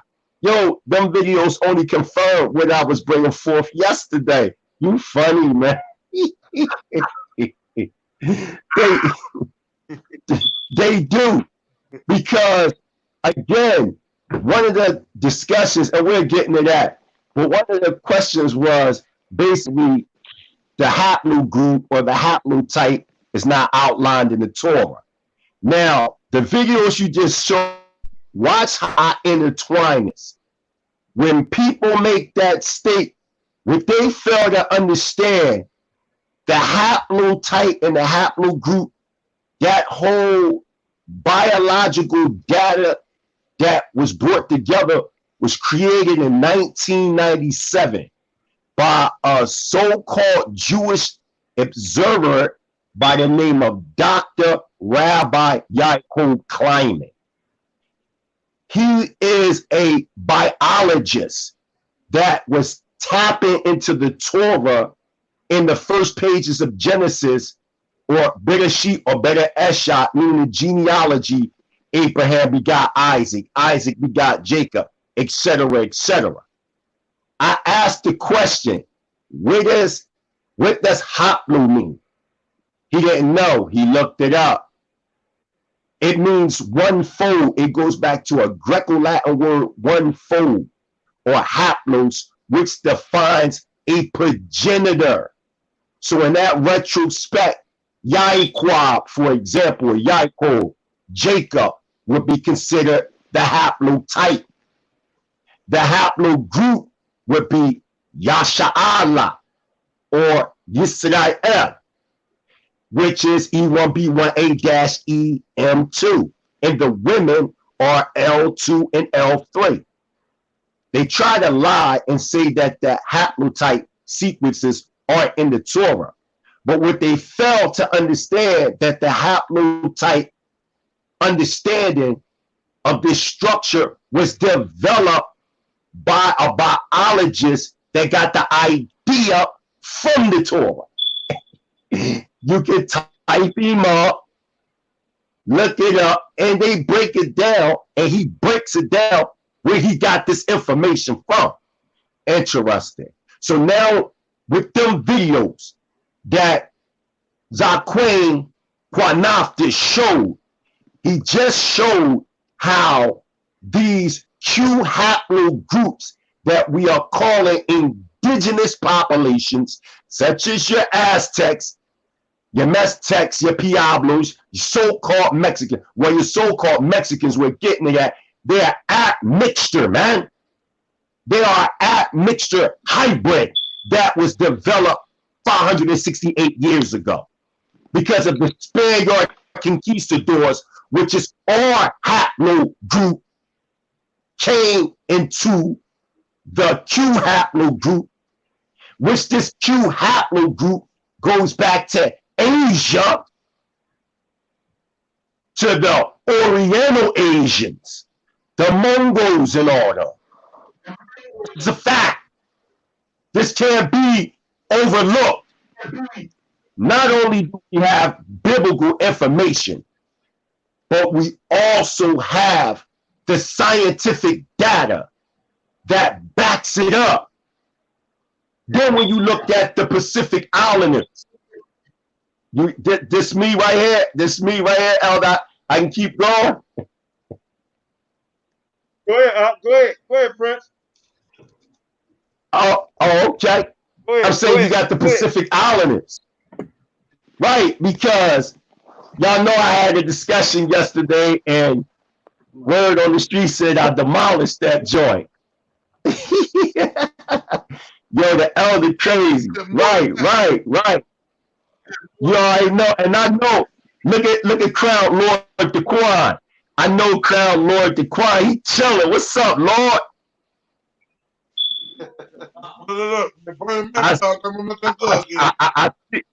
I see you. I'm just giving love to everybody, the Prince, Sham. So you got the old haplogroups, which is you got your old haplogroups, which would be your Pacific Islanders, like your Samoans, you know, your Hawaiians. They're Australoid in descent. So it was brought out like, oh, you teaching Madam H.P. Blavatsky. No, I'm not. She didn't create anything. All these all this woman did was go to ancient Indus Valley records and she gave it commentary. That was it. Because you can go into these records, they have records of hybridization took place, man. They have this stuff. That's how we know we not them people, man. Even when you start studying the Polynesian background of how they got to Polynesia, they let you know that they came from Australia and different areas like that. This is a fact. This is a fact. These people are not Israel. When you look at the Mexicanos, like, we got to be for real. We got to stop playing. The Mexicanos are an admixture of R haplotype, L haplotype, and Q haplotype. The only Israelites are your Afro-Mexicans that are E1B1A. Now, this DNA is very funny. Everywhere we go, you find this same DNA all over the world, man. Now, real fast, Daquan, can you go to DMV AREA? Could you go to Deuteronomy chapter 28, verse 64? I'm about to shut this down. Because y'all say y'all the people, but your DNA isn't all over the world. And y'all can bring up the Los Lones inscriptions that they found in Hidden Mountain and Los Lones, New Mexico. You could bring up the Davenport Stellas. You could bring up the Long Island and Stellas. You can do any of that. We know that everywhere where they find Hebrew artifacts in America is always at an identifiable central point, which is a freaking colony, man. Because as D. Red, the blue collar scholar, said it best, if Hebrew was developed over here, we would have seen the evolution of the language. You don't find that here. So let's stop. Let's stop playing these games, man. They're not our fucking people, period. And I'm saying it like that. They're not. Hey, my these freaking indigenous natives was hunting us the fuck down in the drones, man. They was working with the devil that you call Edom. Idumea. They was working with them, man, to hunt us the fuck down. Now you gonna sit up here and try to act like y'all us, y'all not us, and call us dirty, eating, stinking Canaanites? That's what you trying to call us, man? Hey, war, man. I'm here to rip yo. Hey, Prince. I'm gonna show this ancient map. I want to show this ancient map too when you're done about all the different tribes from Africa, the Bantu, the Falanti. I want to show the map. It shows where they went at during slavery. Okay, and it's great, and that's going, and that even correlates what I'm saying. Even when you're talking about the Bantu expansion, you're talking about Israelite expansion. We already proved that also with this Northwest Africa, dude. We already proved that this map. Come on, man. We talking primary sources. We don't want third, fourth dairy sources and Europeans or Euro Gentiles manifest destiny that every indigenous population that they conquered, they looked at them as the 10 tribes of Israel. That was a part of the manifest destiny. They weren't really Israelites per se that they were conquering. That was a part of the Euro Gentile manifest destiny that anybody that they conquered was looked at as part of the 10 tribes. Because in reality, the objective was to conquer us. This was all confusion, man. So back to the point to what I'm saying. You got the Afro-Mexicans. They are the only ones that can say that they Israel emphatically. The bulk of so-called African Americans are Israel. The bulk of the Hispanics are not. The Most High said, I will scatter you and your people into a nation. Matter of fact, read verse 64. Go ahead, Shashan. Not sure. Lord Dequan. Yeah, Lord Dequan, excuse me. Deuteronomy chapter 28, verse 64. And the Lord shall scatter thee among all people, from one end of the earth even to the other. And there thou shalt serve other gods, which neither thou nor thy fathers have known. Okay. So now, reference in this sense, because that's cool. Because in certain verses, Arak, Tazah, or Edits can be translated as landfill based on the context. But by saying from one end of the earth to the other, we know this is talking about the planet. But it's also telling us that people are already going to be there. Now, you say, well, it's a place where no one inhabited. Well, we gave you documentation right here on F.O.P.E. Israelites. It's 41 minutes they put it up, where I show that you can go to the book The African Savage by Banta Ngozi Ibn Ngobola. And he breaks down how his tribe in southern Nigeria is from the tribe of Ephraim. And during the Babylonian captivity, they ran into what we know as Nigeria. They originally called that area the Omi because it gave good water there, and that they were the only people that inhabited that land. When they came there, nobody was there. Sound like it's staying identified with Ezra chapter 13. Very interesting, because every time we study up on Northern Kingdom remnants of the Israelites in Central and Eastern Africa, they all have these stories of saying that when they went to this region, what we're considering Ozareth, Northwest Africa and West Africa, nobody inhabited that. West Africa became populated by Israelites being pushed mainly by a man by the name of Yemayim, which means that came out of, or which he is from Yemen, because you had Israelite tribes of the Northern Kingdom that had top areas that they lived in Yemen, and they started to migrate in sub-Saharan Africa, and they built a Hebrew empire known as the Zah or the Da dynasty. This is a fact, man. This is a fact. This is not myth, man. You have no, just like yesterday when I was bombing y'all. Like I was bombing them, boy. Like, come on, man. You don't do that. I'm talking about we have hundreds and hundreds of years worth of history and teachers and sages that identify as Israel, and we can prove that we Israel.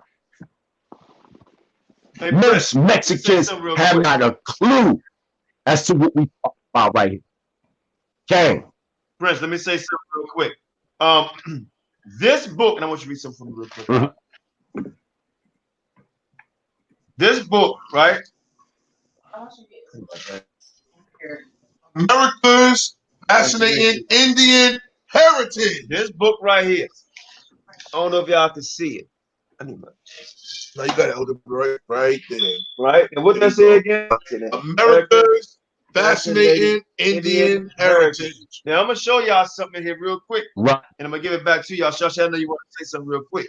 Now we showed you, and we go into QANATH Con and like the Mighty Hebrew saying about the mixture of the races and so on and so forth. Right?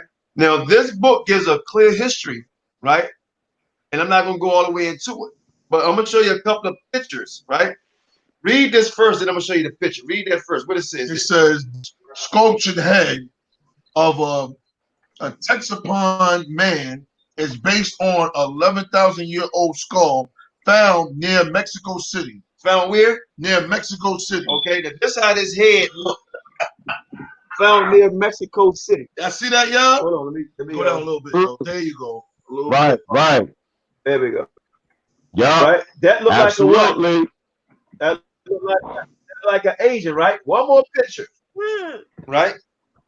Now. Right. A so-called black lady. Yeah, y'all gonna laugh. Right. This is in America now. This is in America, right?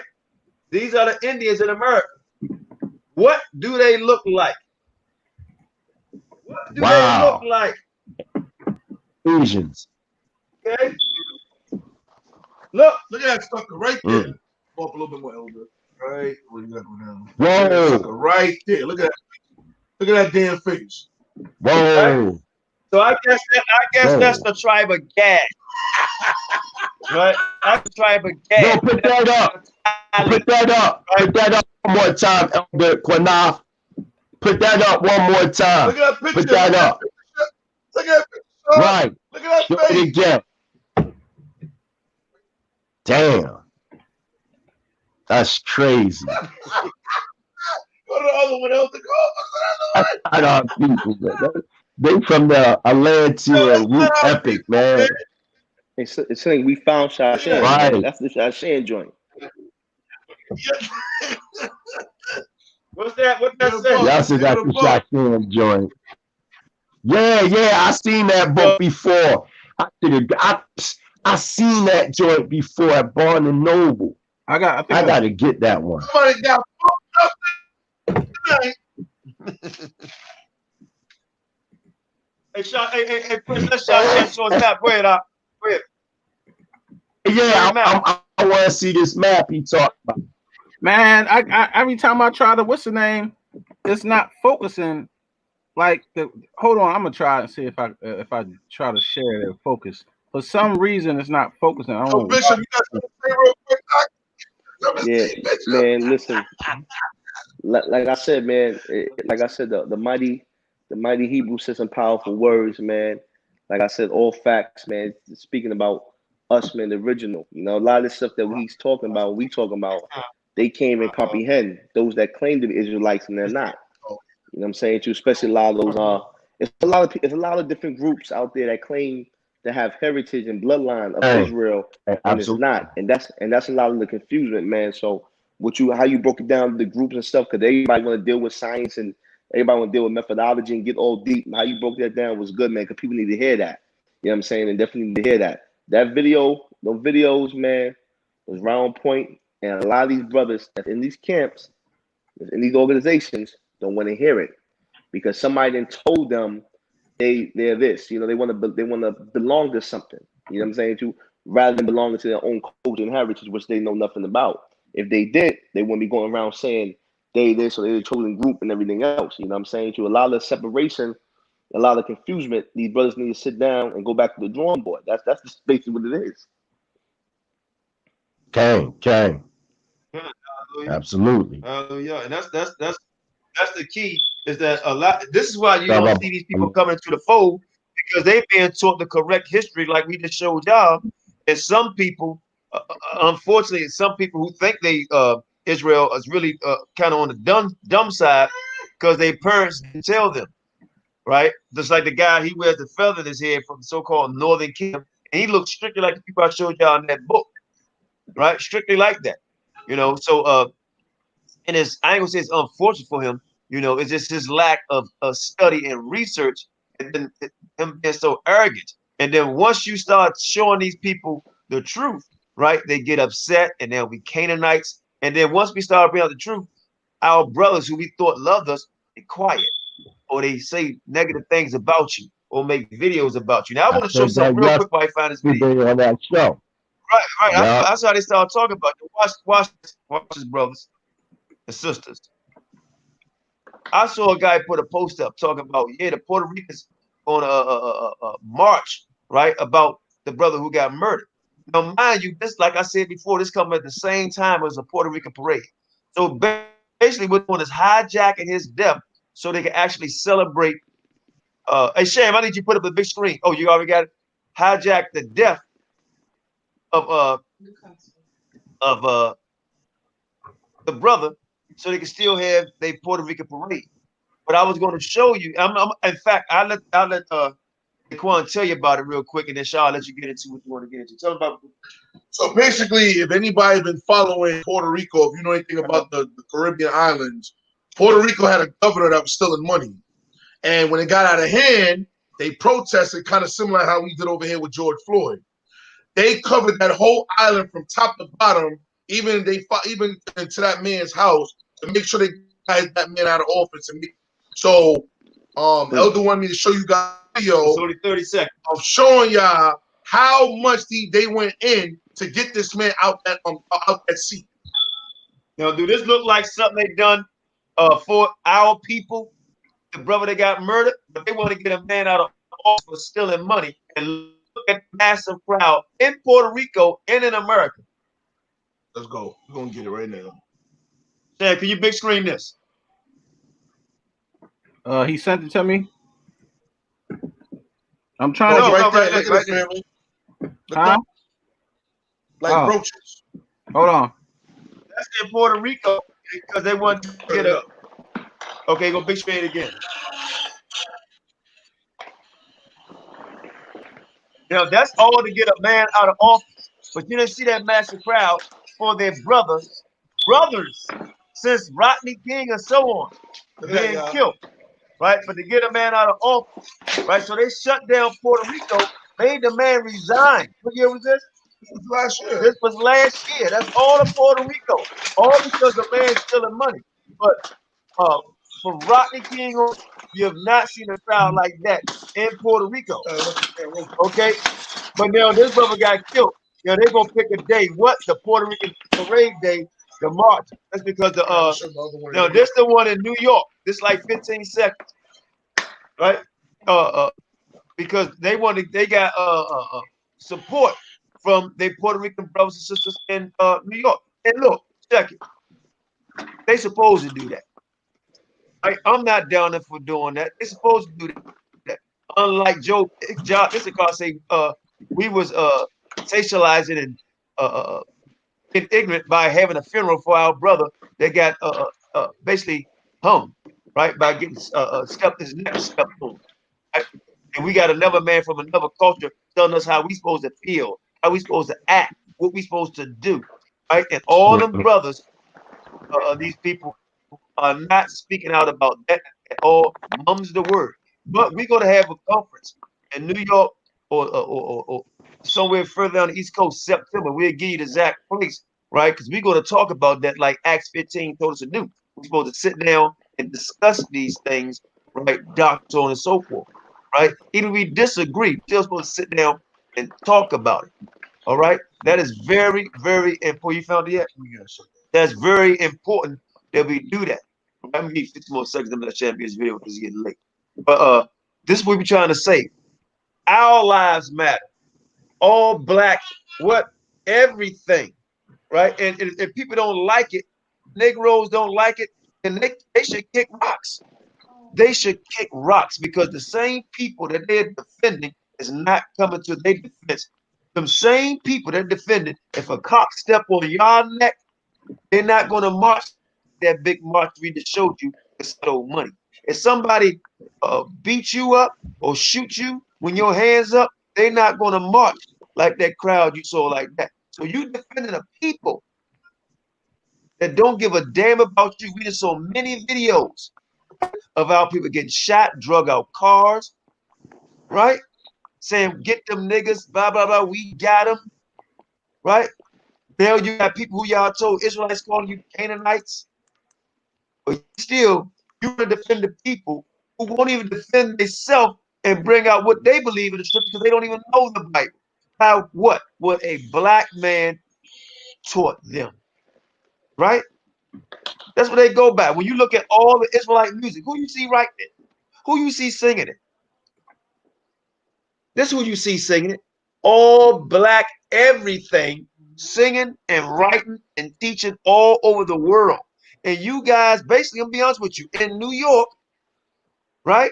That you found, I showed the video that most of the people who think they this and think they that, 3 races or 4 or 5 seeds of people, Filipino, Asian, China, right? Mixed with white people and native Indians here, right? From Mongolian descent. Factual. We proved it. We proved it. We proved they couldn't get over here. When you strip this Jeremiah 50:33, when they refused to let them go, you read Isaiah 33 and 21, right? They won't be able to take no ships, right? And it goes on and on and on and on and on. And everybody that's caught in that dogma, right? It's going to come a time when we all go and when we wake up. And you don't have to wait that long. Just open your eyes. Stop being rebellious. People say, my people are stiff-necked people. And you're being very stiff-necked. Shashan, you go ahead and play because he can't find it right now. Oh, you got it? I'm scrolling up. I got okay. it. Okay, come on. So at the end of the day, man, don't worry about what people say about y'all, right?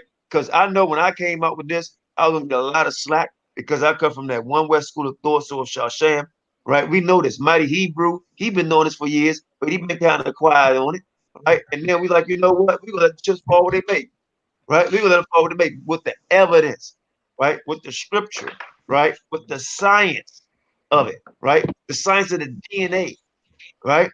The history, right? And everybody that's bringing this history is 99.999% all black, everything. That's who you see bringing the history out without a shadow of doubt. That's why who you see on this post, who you see in this video right now, all black men. IUIC, eyes piss K mostly black. They got a lot of who knows what they got in there. Lassies. You understand? All the elders and all these organizations, right, are black men. Lassie said, because you got Lassie in there. Right? Piss K got a Lassie sit beside him all the time. Right? All up there. You know, but it is what it is, man. It is what it is. Chris, you want to say something? I got it. You got it. Now I want you to watch this video right here. This is in New York. We'll explain it real quick. Now in New York, to retaliate to what was going on in Puerto Rico, as soon as they got to what they call Port, not the Port Authority, you have Penn Station in New York. That's one of the biggest stations that they everybody leaves New York to go to, Jersey, Pennsylvania. They take Amtrak and they go all over the world. But the US. But this was the main heavy hitter to show how the Puerto Ricans in New York celebrated with the Puerto Ricans in Puerto Rico of getting the governor out of that office. Now let's look at this video here.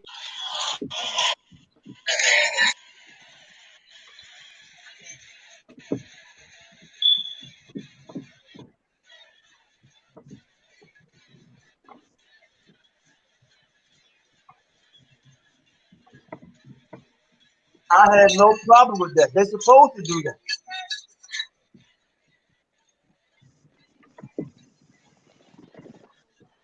Look like they're doing the what's that dance? Cha-cha. No, not the cha-cha. They don't know dance. What's that dance that we do? The electric slide. Electric slide. There you go. It is what it is. Go ahead, Sharon. You got the floor. Okay. My bad. All right.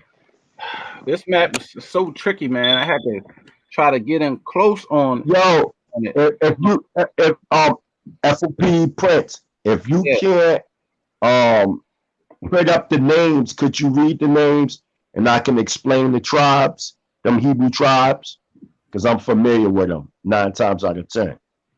Okay, can y'all can see it?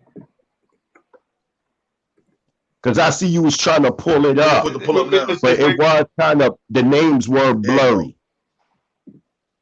There's the map. Yeah, that's nice. All right. Let me see what I'm saying. Let me go back to my screen. All right, it says African diaspora from 1411. Y'all see that on the screen? Yeah, we see. Gone. All right. So what we're looking at here is a map of the dispersion of all 12 tribes of Israel during this time period from 1411 to 1865. This is what this map covers. All right, so what I did was, because it won't let me zoom in without being foggy, I had to break the map down. So you can see here, you got names, but I'm gonna show this on a different page, and it's gonna tell you how many slaves went where. And this is during the time where you see slaves from Northern Kingdom parts where slaves migrated at. Northern Kingdom tribes went down to North, South, and Central America. So we know all 12 tribes came over on ships not before all of them, like how they say the whole 10 tribes came over during the what you call it, the Syrian Empire. They left during that time. That didn't happen. Syrian Empire. Yep. Syrian captivity. So hey, Daquan, go and read Esther 1 and 2 for me real quick. Oh, I got you. Get the book of Esther. Esther 1? Yeah. All right, what chapter 1? What verse? Hold on. Let me hold on. Let me get it real quick. I think it's 1 and 2. Yeah, 1 and 2. All right, Esther chapter 1, verse 2. 1 and 2. Okay. Now it came to pass in the days of Ahasuerus. This is Ahasuerus, which reigned from India even unto Ethiopia. Xerxes. Ahasuerus, yeah, that's Xerxes. Go ahead. You got. Go ahead. All right. It says, from India even unto Ethiopia, over 170 and 20 provinces. Right. So Xerxes. That in those days. Nah, right. I said so. Xerxes, he had 170 provinces from India to Ethiopia. Go ahead. It says that in those days, when the king of Xerxes sat on the throne of his kingdom, which was in Shushan, the palace. Right. So now jump over to chapter 2 and read verse 6 down to 8. Khan, who had been carried away from Jerusalem with the captivity which had been carried away. Hold on, I meant, sorry, chapter 3, verse 6 down to 8. I'm sorry. Okay. That's the 3. And he thought scorn to lay hands on Mordecai alone, for they had showed him the people of Mordecai.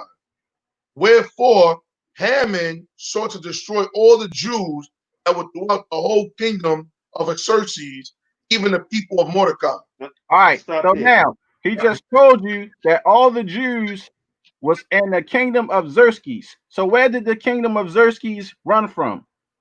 He said it was throughout. He said the Jews was throughout all the kingdom of Xerxes. Go back and read Esther 1 and 1. It's going to tell you where the Jews was dwelling at. This was after the Assyrian Empire. Yeah, it says from India to Ethiopia. From India. So you got Israelites who dwell after the Assyrian Empire from all the way from India to Ethiopia. So go back to chapter 3 and read verse 7 and 8.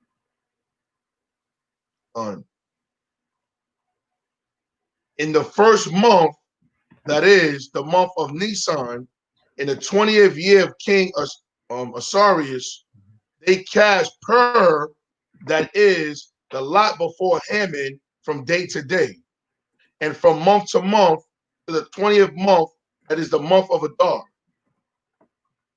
And Haman said unto King Xerxes, there is a certain people scattered abroad and dispersed among the people in all the provinces of thy kingdom, and their laws are diverse from all people. Neither keep they the king's laws, therefore is not for the king's profit to suffer them. Right. How many provinces did he own? Just over 120. 120 from India to Ethiopia, right? Jews scattered all over the place after the Syrian captivity. Where the folks at? I thought they was all gone. So now this map, see, hey, see, QANATH, you got the picture on your computer scanned on there. You see what I'm saying? For some reason, I cannot show, they won't let me zoom in on here so people can see the names, but you can do it from your computer because you scanned it. Remember when I came there? So if you pull it up, okay, you can control it because look, every time I try to zoom in and show all the names and where the tribes went, see how it's foggy? But it tell you, and I like, tell you what you can do. I don't have my book on me. You don't. Man. No, it's in my wife's car. My wife's car. I just pulled these out the email, but it tells you how many slaves went to South America. All the names is right here under it. See, and I wish I can see all the names. They right here, but I can't read them. Now go to Yashapar email and pull it up, or go to where you scanned it at and pull it up, because you can read all the names. I got you. Go to your right. It'll say we got it. Okay, you're right. I'm gonna go to our email. We're gonna read all of them, and y'all can break it down. Right. It'll tell you how many slaves went where, and then it got the tribe name. See, I can't. Now here. No, that's right. We're going to get it now. We understand. We're going to get it now.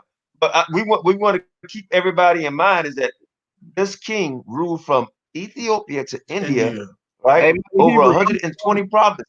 I'm gonna send you a picture of it, bro. And these people, He people had were doing 127 provinces. Right. And hold on. And these Hebrews was doing what? Keeping laws.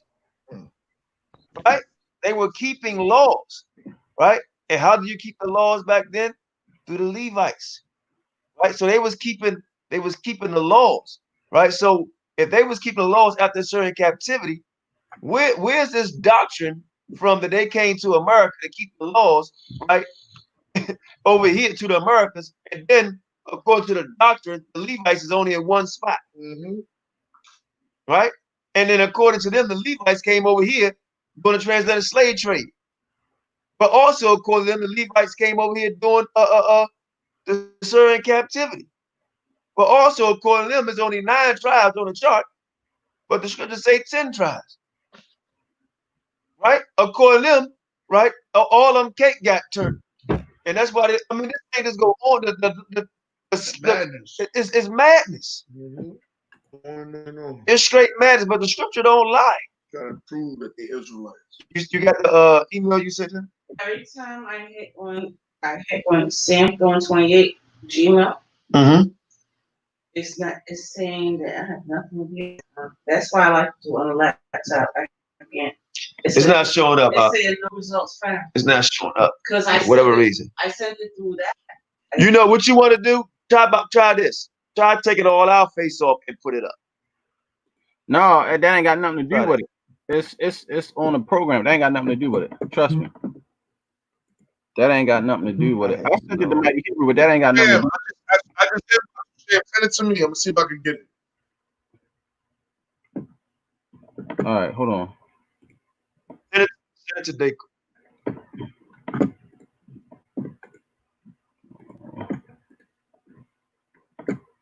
Yeah, Prince, we saw you, man. You destroyed that guy, man. Disrespectful ass. Mighty Hebrew, I inboxed it to you too. I don't know how to screen share it on this. No, you ain't got a screen share. No, he's inboxed. I ain't going. What you want me to do?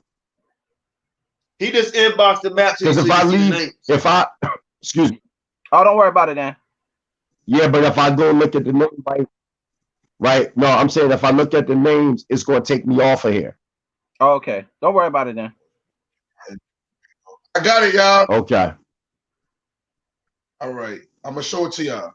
You send it to the quad? I can see that. Oh. Yeah, you gotta put your string. Hold on. I got it, y'all.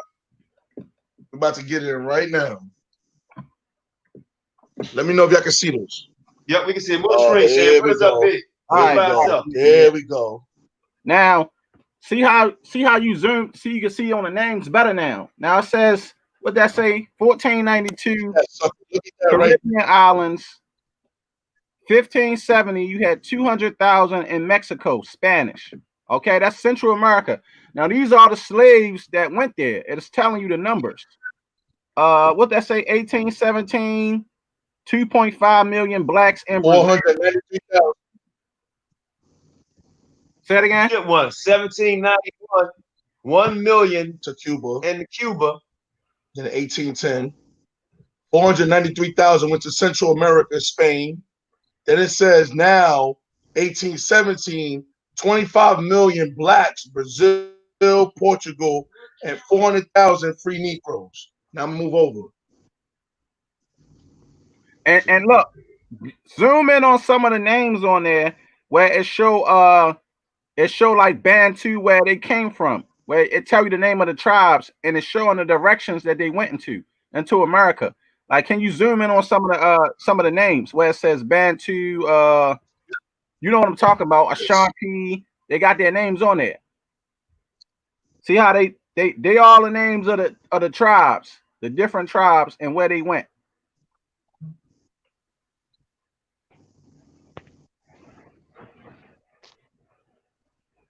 I don't know, like look, Ethiopia. You can see it right there. Right. It showed an arrow where they went. Right. Madagascar. It's all right there, y'all. Look, let me zoom in more. You talking on the side? You found the names is in the water. Okay, I see what you're talking about. See it right there, Elder? Yep. To the right. Above Madagascar is mad. Okay, tell you some of them tribe names. Right. Can you read some of the names of the tribes? Like, go over to near like the Congo and Ivory Coast and name some of the tribes. Because it should say Hold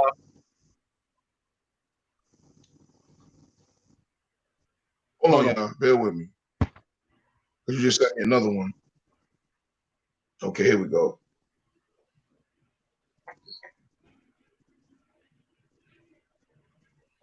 I see it say Falasha, Dakar. I can't read them names, man. Honest with you. Hold on.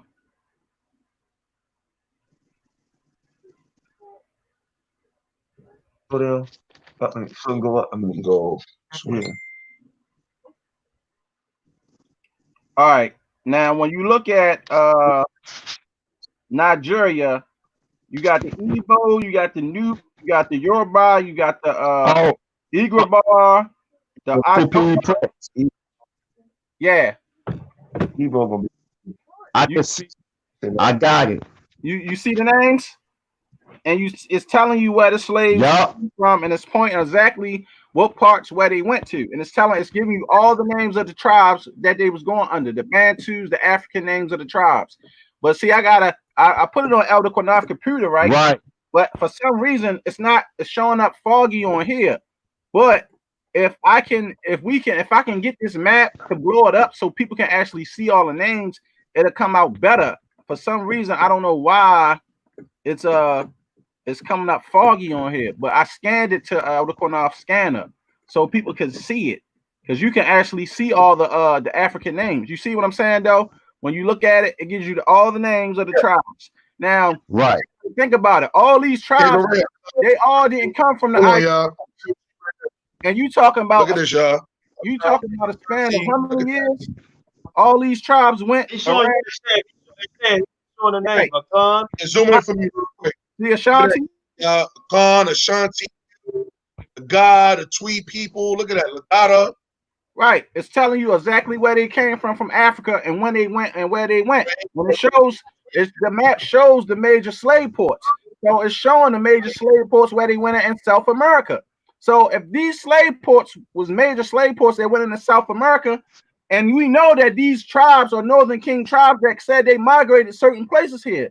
This is how you notice a so-called black people in North and South America. Some of them are Northern Kingdom tribes, and some of them are Southern Kingdom tribes too. But when they try to say it's just Native Indians and all of them, that's not true, because like Mighty Hebrew, how what's that brother Abaya? He's from the Bantu tribe, and some of them migrated down. Absolutely. Some of them migrated down. The brother that said, "Yeah, I know." Absolutely. And they went into the brother. I know that brother. Some of them went into South America. Right. You see what I'm saying? And they are Northern Kingdom. They was from the North. Some of them was from Northern Kingdom, and some of them was from Southern Kingdom, but they was calling themselves the Bantu tribe. And some of them went into South America. I know. Hey, look, I know the brother right here where he says Da is Dan and God is Gad. Right. Because he's abbreviations for them. Right. He'll tell you what tribe he come from. So he know that when he says, so when he saw on the map, Da is Dan and God is Gad. Right? Dang, that's true. And when you look at, and I see right here, I don't want to cut you out. I just wanted to say one thing. Go ahead. I see over here you have the Akan, the Ashanti, the Iwi, the Ga, and then you got the Londongo and the Twa peoples. The Akan, there's a book known as, and everybody, if y'all can Daquan, can you go right now on your Google and type up a book called The Revelation? It's written by a Akan prince by the name of Akimba, and that's AKANBA.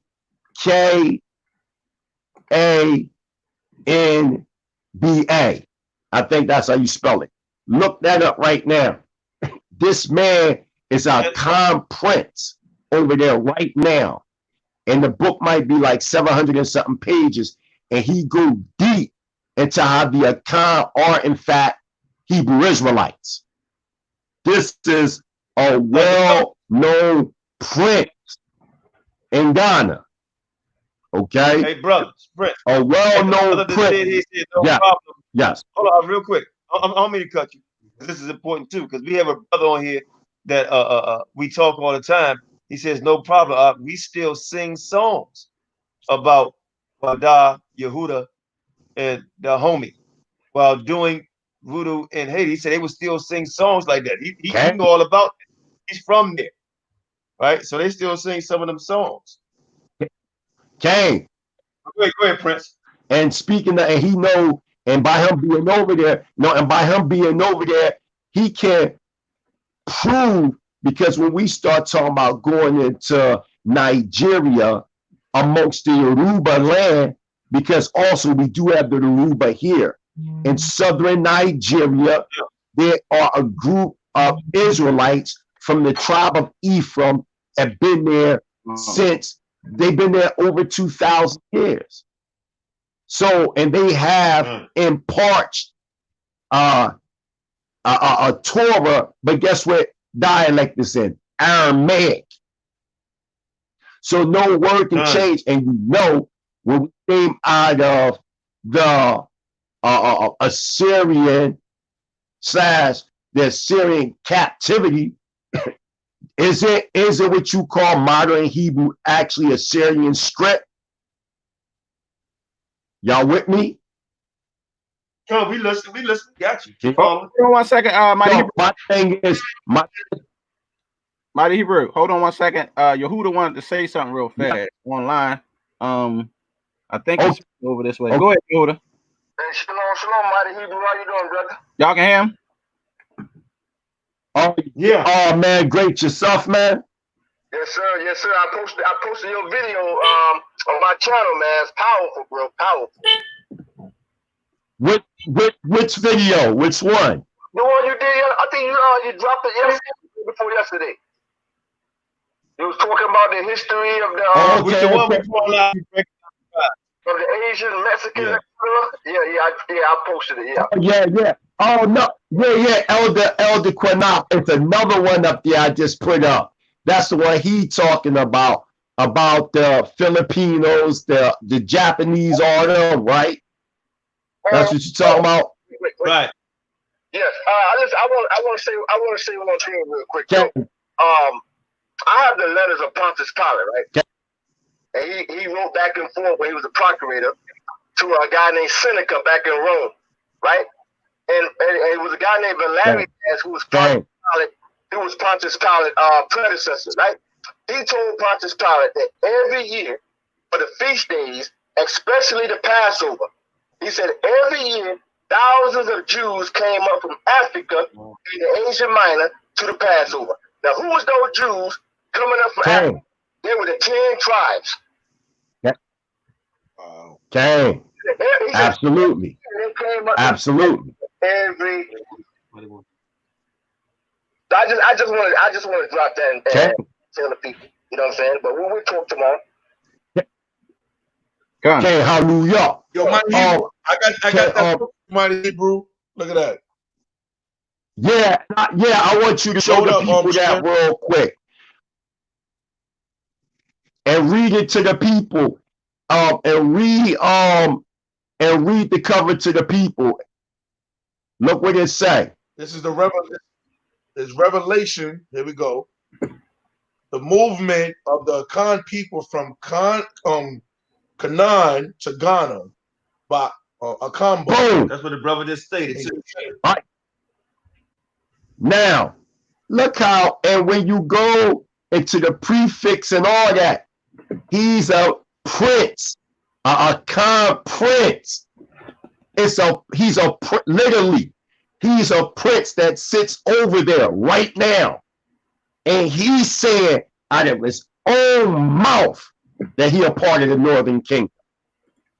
Then when I see right here, you got the Iwi. The Iwi clearly state that they are Israelites. And on top, don't forget when I broke down that book, An African Savage by Ibn, what's his name? Batu Ibn Limbogola and Gozi, right? Okay. Didn't he say that they Torah was in parts to Aramaic? Modern Hebrew is really what they call Aramaic Assyrian script. Y'all know this. That proves that the Northern Kingdom ran into Africa. We have eyewitness accounts what happened when the so-called Africans in West Africa start winning their independence back in the late 50s with Kwame Nkrumah and all them. All those elders that were speaking about what they considered diffusionism.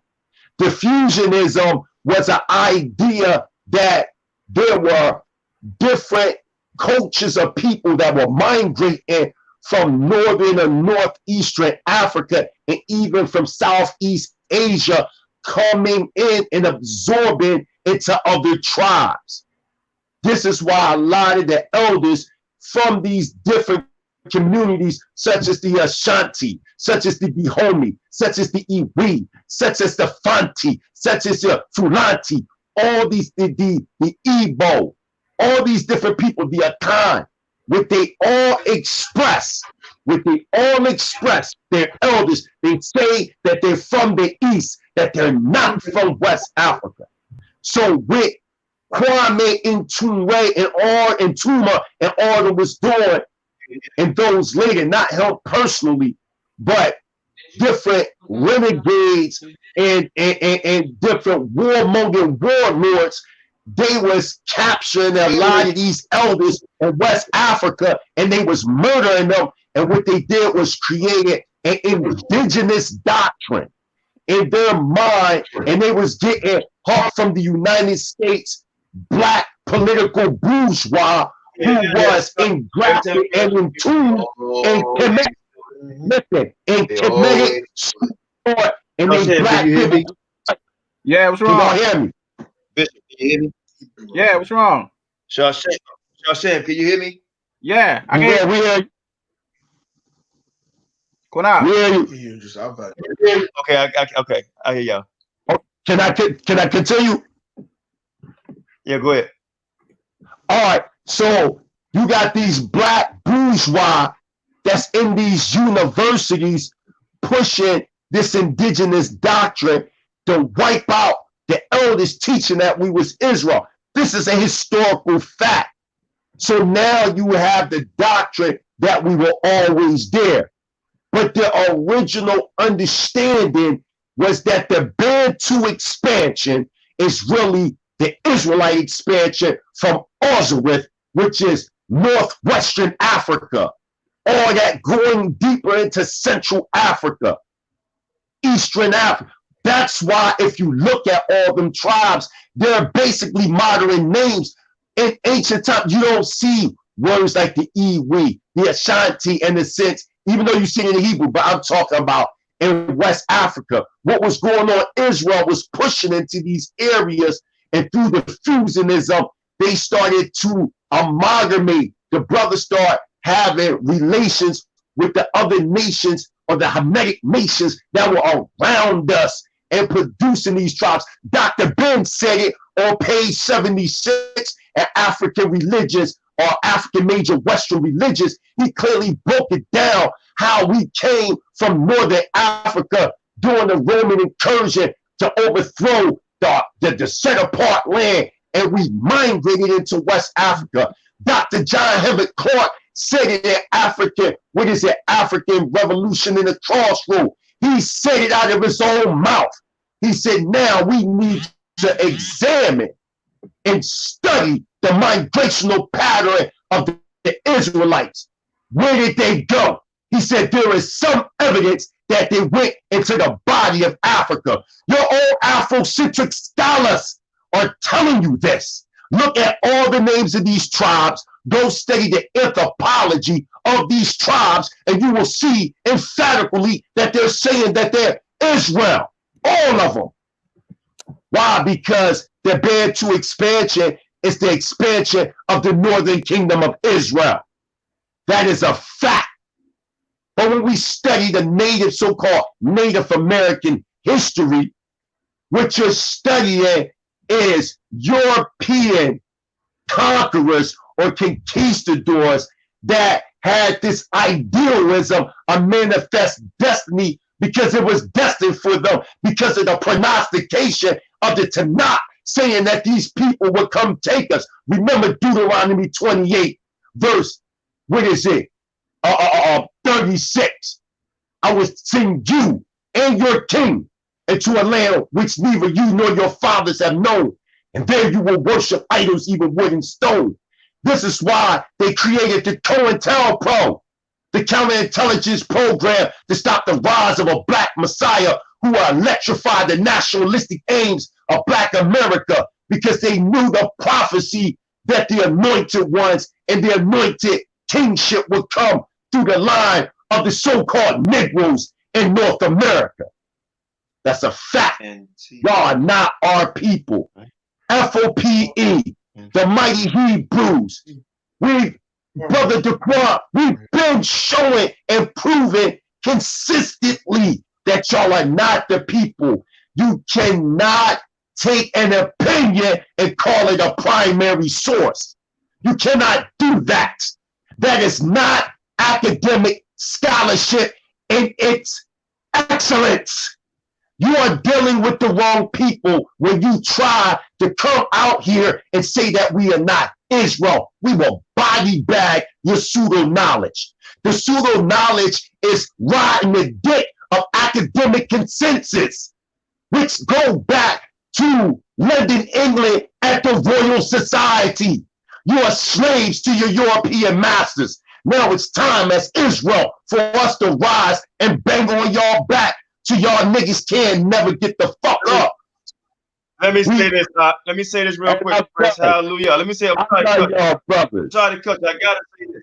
I know. I know the fire is in you, and we're gonna continue to let it roar. But I want to bring out something, because what they don't realize is that we not only deal with scholarship and we read books, right? And rename this book again. American Antiquarian. The American Antiquarian. When was this book written? James and Morse Publishers, 1879. This book was written in 1879. I got a hold of this book, right?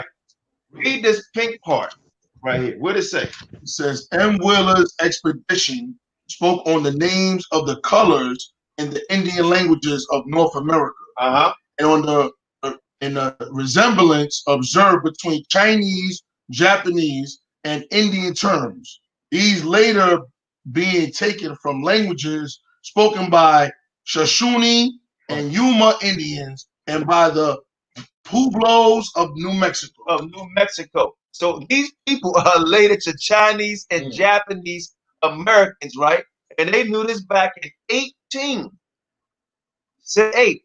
Japanese and Chinese. This book is 18. It itched when I pick it up, right? 1878, right? And you can see I read this whole book here. I got it marked up from Buddha to the Yeah. That was before 1969 on ISUPK? Yeah.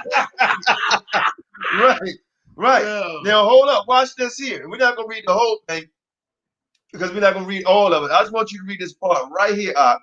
And these are the Indians, right? Because there's many maps and everything that tells you about the Indians. And this book is in 1970 something.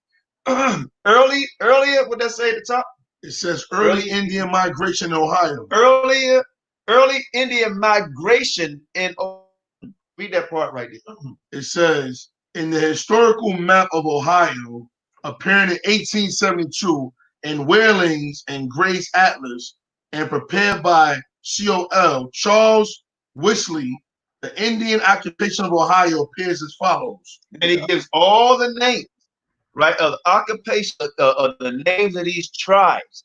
And because we're going to do a seminar on this, and we're going to show and prove that 98% of the Indians that a lot of people say, right, are right, Japanese, Chinese, right, Mongoloid, and Eskimo, right?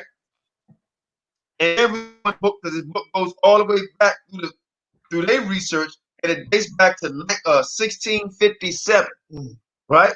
All the dates in here. Like I said, this book is 1878. All right, and I read this whole book. Right? And Prince, and they got references. Get on that Judah Nazareth dude too, because I saw he tried to make a video lying on you. He did, man. Elder QANATH the same way. He got folked up on here and telling lies because he got a Japanese wife. Yo, I got something for y'all real quick. Blow this up real fast. Good brother, I want to show y'all something. So y'all talk about where he got scholarship, right? So this book right here, I want to show y'all something. This book is called Forbidden History, Prehistoric Technologies, Extraterrestrial Invention, and Suppressed Origins of Civilization, edited by Professor J. Douglas Kentland. Now, I want people to know because, you know, a lot of the times these guys be like, well, you know, only deal with those that deal with academic consensus and things like that. So then I say to myself, like, all right, then I'm going to go to these scholars. Man, we talking about these scholars. It's like from the University of San Diego, you know, that's where these guys go to school at. So, and they got their PhDs. So I say, okay, damn. So y'all remember how I be teaching that the Indus Valley is older than QANATH, right? Y'all hear me teach that, right? Right. Okay, could you blow this up real quick, y'all? Can y'all blow this up? Because, bang, thank you. What that say? India, 30,000 BCE. Okay? And they got, and listen, y'all, I want to just show something to them because they say that, no, that can't be true. But it breaks down the civilization of India that go back even further than the Haraparian civilization and saying out of their own mouth that they're older than Kemet. But watch this, y'all. Now, remember I was talking about Lemuria and all that? Well, they're saying that these Pacific Islanders, the Australian Aboriginals, they all got these stories in their folklore. So just like I told you yesterday that Madam H.P. Blavatsky was not the first to talk about this because in their own records, they just got different names of this same place. These people call it, so y'all can see it, let me grab it. They call it Tamil Nadu. That is what these people call it. Here it is right here. This is out of their own mouth. Now I want to read something that's going to coincide with Elder QANATH was showing in them videos. Okay? Listen, y'all. Listen to this right here. It says, no, I'm going to start right here. But consider the ancient South Asian traditions that mimic the findings of early geologists, those that say an inhabited continent once existed in what is now the Indian Ocean. This is a belief that thrivs to this day among the peoples of southern India and Sri Lanka and in the islands of the Andaman Sea off of Malaysia.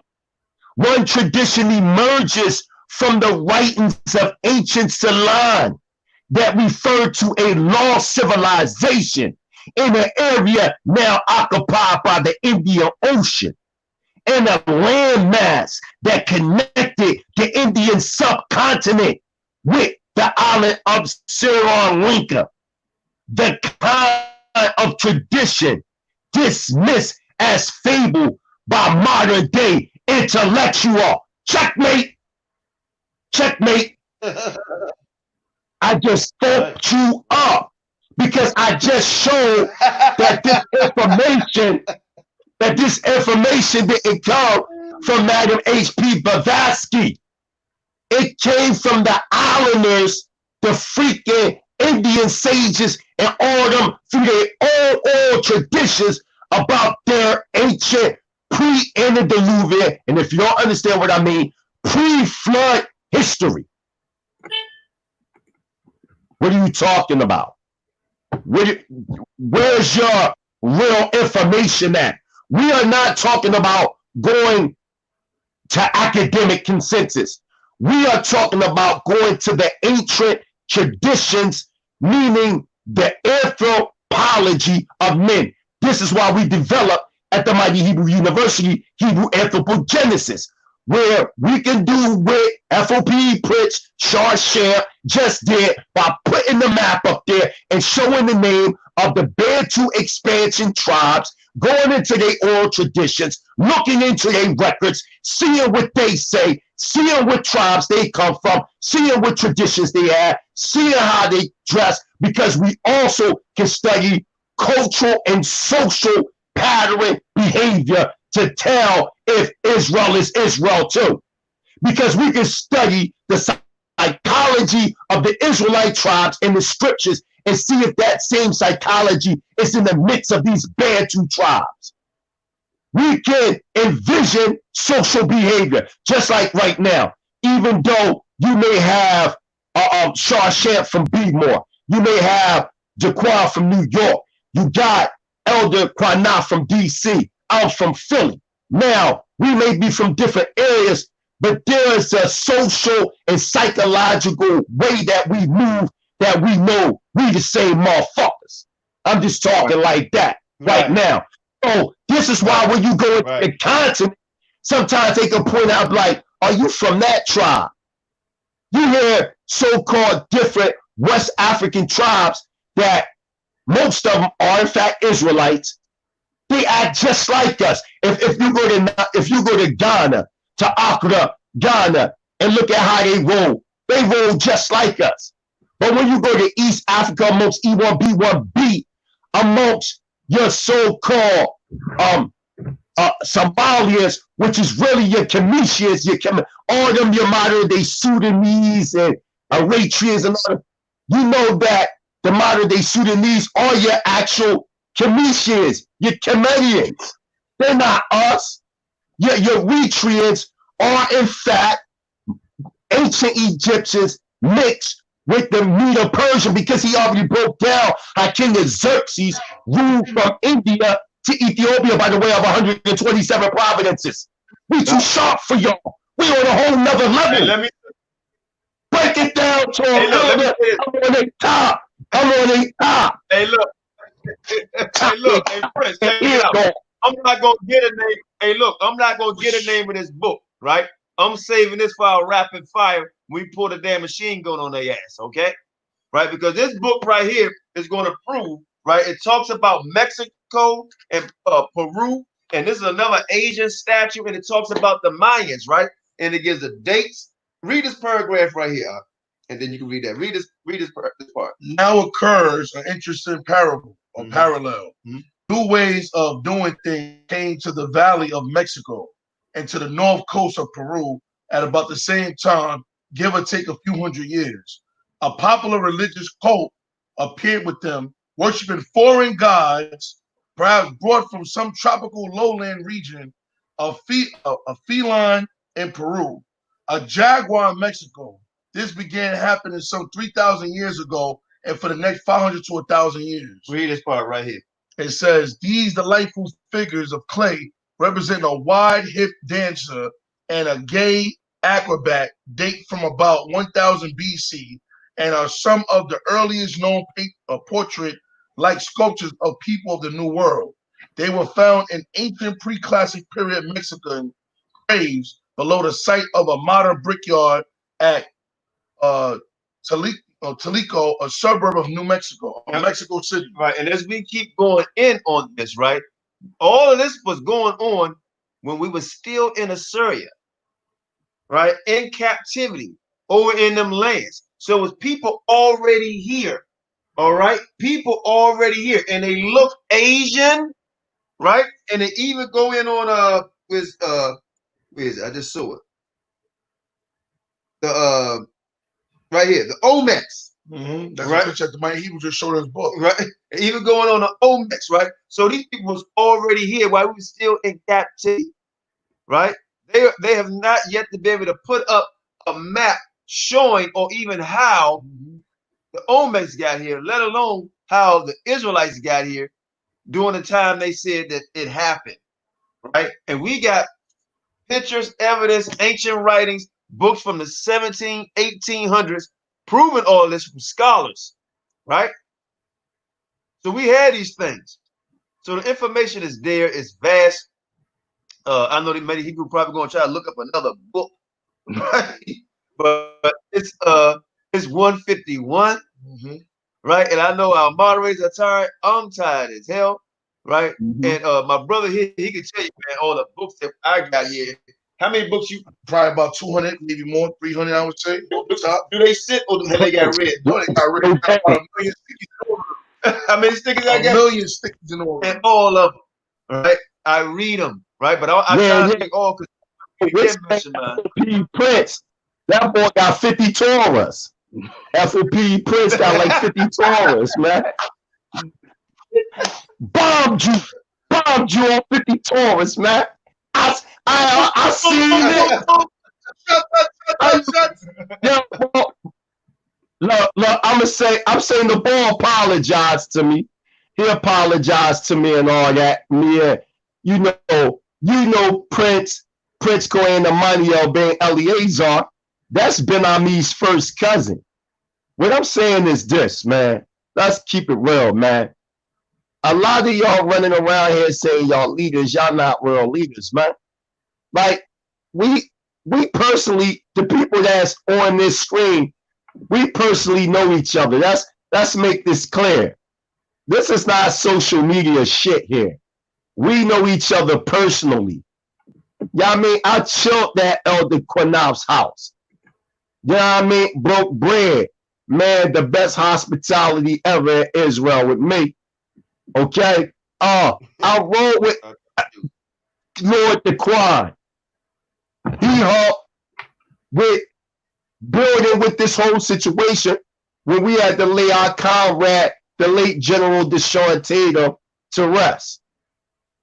All right? We don't know y'all. Y'all cats and some people that came on social media. Where's your footwork at? Who appointed you a prince? I hate people saying, oh, Most High appointed me a prince. No, I was appointed a prince by Prince Asiel. I don't know who they claim to be. Elder QANATH is a real elder, man. He's a real elder in our community. We don't know y'all. Y'all are not Israel. There's a certain way that you move, and if you move it in a unrighteous, false light as to post something up about a leader before you even inbox the man, by default, you would lose in any set hedron under a Hebrew Israelite sovereign nationalistic Supreme Court. if we say we upholding Torah, one of the main things we need to do is get rid of these fucking foreigners. And I want to say this, and I'm gonna let it go because y'all keep saying this, because I know the elder city getting tired. Stop trying to use the soldier and the stranger to justify this religious fever called conversion in Israel. The Israelites never did that. When you're talking about the law of the stranger, you are talking about when Israel is in a sovereign state in their own land, and if a stranger wants to uphold the law, statutes, and commandments, which is Torah Constitution, then the body politic or the government that's within the body politic, Israel will have them go through a state of naturalization, and they will have to swear in by the name of Yah. That is only when we have our own sovereign government, and we can choose to have wherever stranger is coming into our land. Just like you can't wake up and say, yo, I'm Chinese because you in China. There are proper channels that you have to take to become a citizen within that country. This is the same with Israel. The stranger is not just going to be clinging to us in the sense of conversion. This ain't religion. We are a nation of people that are governed by the laws of the Most High, Yahweh. And for my brothers here, Yahweh. We are not here to pussyfoot. Y'all are not Israel. Okay? Kick rocks and continue to tell your false story walking. You have consistently been telling people we are the cursed. Oh, he cut out. Oh, he got knocked off. Oh, he got knocked off. Yeah. His phone probably cut off. Yeah. So with that, man, his phone probably cut off. So with that, like I said, they have no background of who taught them, so on and so forth. You know what? So I mean, at the end of the day, man, YouTube and Facebook. He right there. They learned something on Facebook. Just like I said, because I know what I'm at. So they really have nobody who actually I'm on the track. And just like I said, okay, when ancient watchmen was banging on us, talking about we the dirty seed of Canaan, none of y'all rose up and said nothing from them one West camps. Y'all ain't say shit. But then with F.O.P.E, myself, Lord the Quad, when we making videos, putting information out there, banging on y'all, now y'all want to come up against y'all. Do you see the psychological self-hate within the minds of our own people that the whole time that them devils were saying all this crazy stuff about us, y'all ain't said a thing. But then when we start checking the pedigree, like Elder QANATH was like, when he had that little mini series called Show Us the Daddy, Show Us Your Daddy. What is this, family tree? Y'all couldn't show your daddy. Who your goddamn daddy? Who's your daddy? Who's your pappy? What you say, Elder? Family tree Thursdays. Look. Remember life out of pappy? Yeah.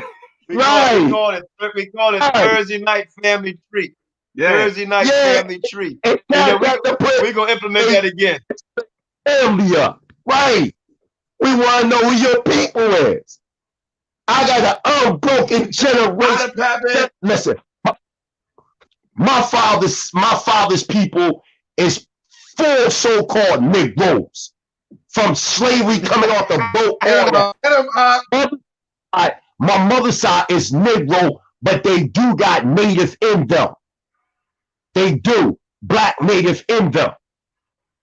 But guess what? The location where my mother and them from was a colony. And they know that they Israel, and they don't identify, they know that they not the Mongols or none of that from here. Period. We not saying that Israel's not here. Yeah, we here, but not like how y'all trying to portray it, man. Y'all trying to portray that all these, come on, how is that when you go into the Amazon rainforest, they customs in that area is different from the customs amongst the so-called North American Indians. What are you talking about? And then when you talk about the Great so much information, Prince. It's just we taught them about the Great Spirit. Listen to the rhythm. Okay, if we the same people, right? If we the same people, why when they make music, it's not the same as us? Why is their rhythmic tone different from our rhythmic tone, but we the same people? What? Yo, you know how they do Elder QANATH? Boom, boom, boom, boom, boom, boom, boom. If you don't get that weak ass shit out of here, man. Man, we be playing them combos, man. We be going in them Israelite schools. Come on, man. Right. Talking I'm gonna prove it too. Hey, yeah. can I prove it? Can I prove a little bit of it? Okay. Let me prove a little bit of it. Right? Okay. Because we gotta connect also to our so-called African heritage, because we played the drums, we played the harp, we played all this stuff, you know, and I just don't understand why we don't want to gravitate toward our history, man. You know, it's just sickening to me. Absolutely sickening to me. So let me see. Go ahead and say something while I try to find this real quick. You talk about what we play. Because I like this right here. Sharp Shan, I say, okay, then we're gonna do it all the time. Break that down, Sharp Shan, where you was in the map. You was still I came in, start breaking down. But finish where you left off at. When you was talking about you could see the names and they was migrating into South America in different parts. Yeah, that's what I was saying. When you look at the map, and when we was reading about the history and how you was talking about the brother, he was in Nigeria, and then Abaya, he had got his DNA, and he was talking about how the Bantus had migrated downwards into towards South Africa and stuff like that. And it was just showing the different names of the different the different names of the different tribes that was taken into slavery. And it was showing the slave ports over in South America, the major slave ports, to give the names. It gives the slaves who went there. So I'm like, okay, so you got the major slave ports, and you got the Negroes that went there doing slavery during these times. And then we see the other slaves that's going to Europe, Spain. Then you see the other slaves that's going to Madagascar and around the other parts of the world, from East Africa, from South Africa to West Africa, the Ivory Coast. So we know that all those different tribes where we inhabited Africa, we just didn't come from the west coast of Africa like they told us. Right. From, the Ivory Coast, Congo, Nigeria, Sierra Leone. We got to go down further too, because you had Israelites that migrated down there. And the further we went down, you can see that they took slaves to South America. So we know some of them tribes were northern tribes as well. Not all was Judah, because Judah wasn't scattered around the whole four corners of Africa like people like you would think they would show. So that's how that map proves even more that all 12 tribes came over here during the time of the slave trade. All the tribes came over, mixed in. It wasn't just Judah, as people like to say. Judah is the only tribe that came over. No, I was gonna say we got to call it, bro. It's about to be 3 o'clock. I'm gonna take no black ass to sleep. We got to call it. Hey, look, let me say this. And thanks everybody for coming on, man. I'm literally nodding. I mean, I hope everybody enjoyed the information that everyone brought out this morning, last night, and today, right? Well, we'll do part 2 tomorrow. Yeah, we got to just do a part 2 tomorrow. We'll come up there shit when we get to you. Yeah, we'll do a part. Yeah, right. We'll do a part 2 tomorrow. Most I will. Well, listen, man. I love y'all. Shalom, because I'm leaving my black ass. Yeah, we tired. We tired, man. I'm serious. I had a long day today, and then we done this right here. So, most I bless you all. Shalom. Shalom. I'd like to thank all the moderators. Shabbat shalom. I'd like to thank all the moderators. We'd like to thank all the haters and the ones that love us too, man. Most High bless all of you. Sham, send us out, man. Most High bless. Thanks for coming on, Brett. What? He's great in turn with destruction. Y'all think it come back in all peace? You got another thing coming. So we are here fighting for our brother. We ain't marching saying, yes, we can. No justice, no peace. Go! Fight for your sons and your daughters. I'm not wrapped too tight. Got 400 years on my back. I'm angry dog. I'm black like that. Won't contact with you whites. And all the niggas I stand here with, they share my same sentiment. I'm fucked up tonight. Won't kill my brothers no more. Want all the smoke, motherfucker popo. Aye,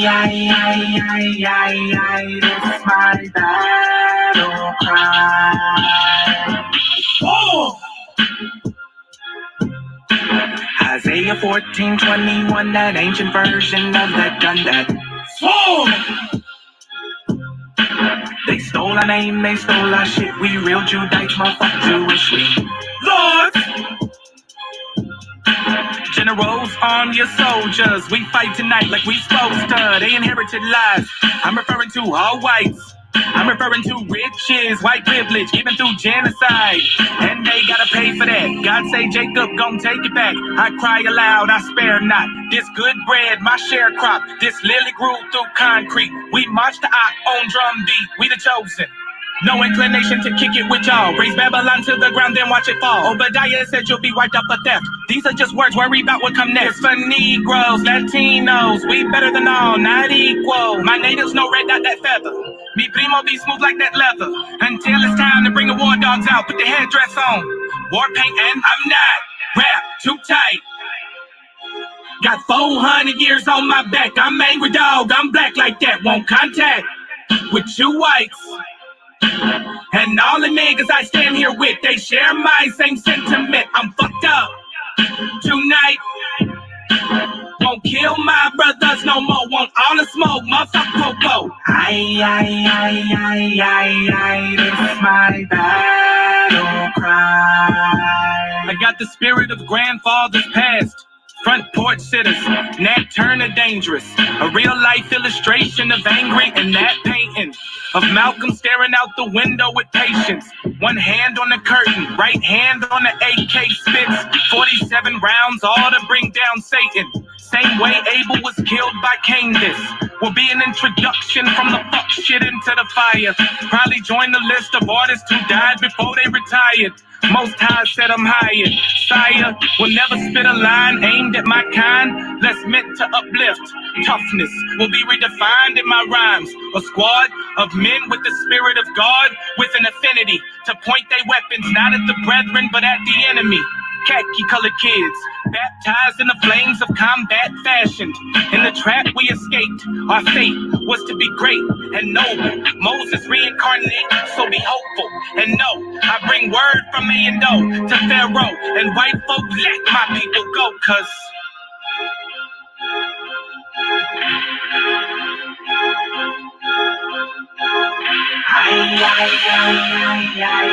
this is my battle cry.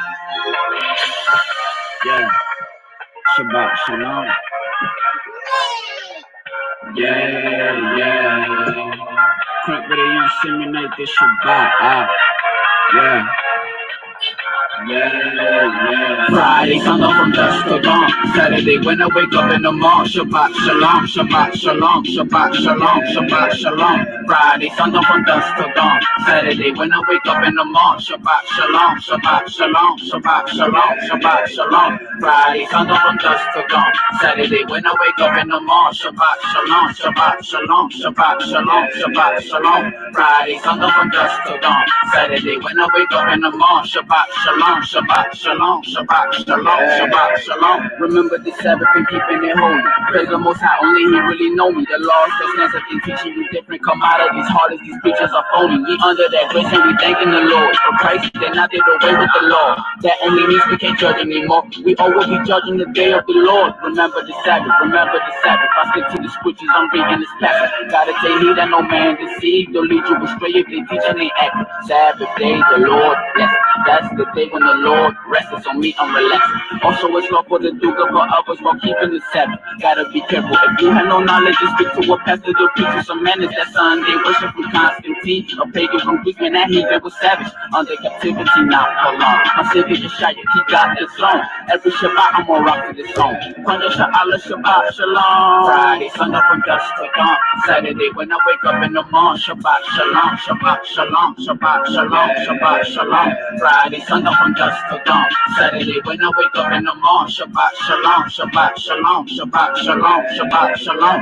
Friday, Sunday from dusk till dawn. Saturday when I wake up in the morning, Shabbat Shalom, Shabbat Shalom, Shabbat Shalom, Shabbat Shalom. Friday, Sunday from dusk till dawn. Saturday when I wake up in the morning, Shabbat Shalom, Shabbat Shalom, Shabbat Shalom, Shabbat Shalom. Shalom. Yeah, that's right. Shut up my blood, I make the song. Yeah, shut up my blood, I fuck the drum. Shut my shot down.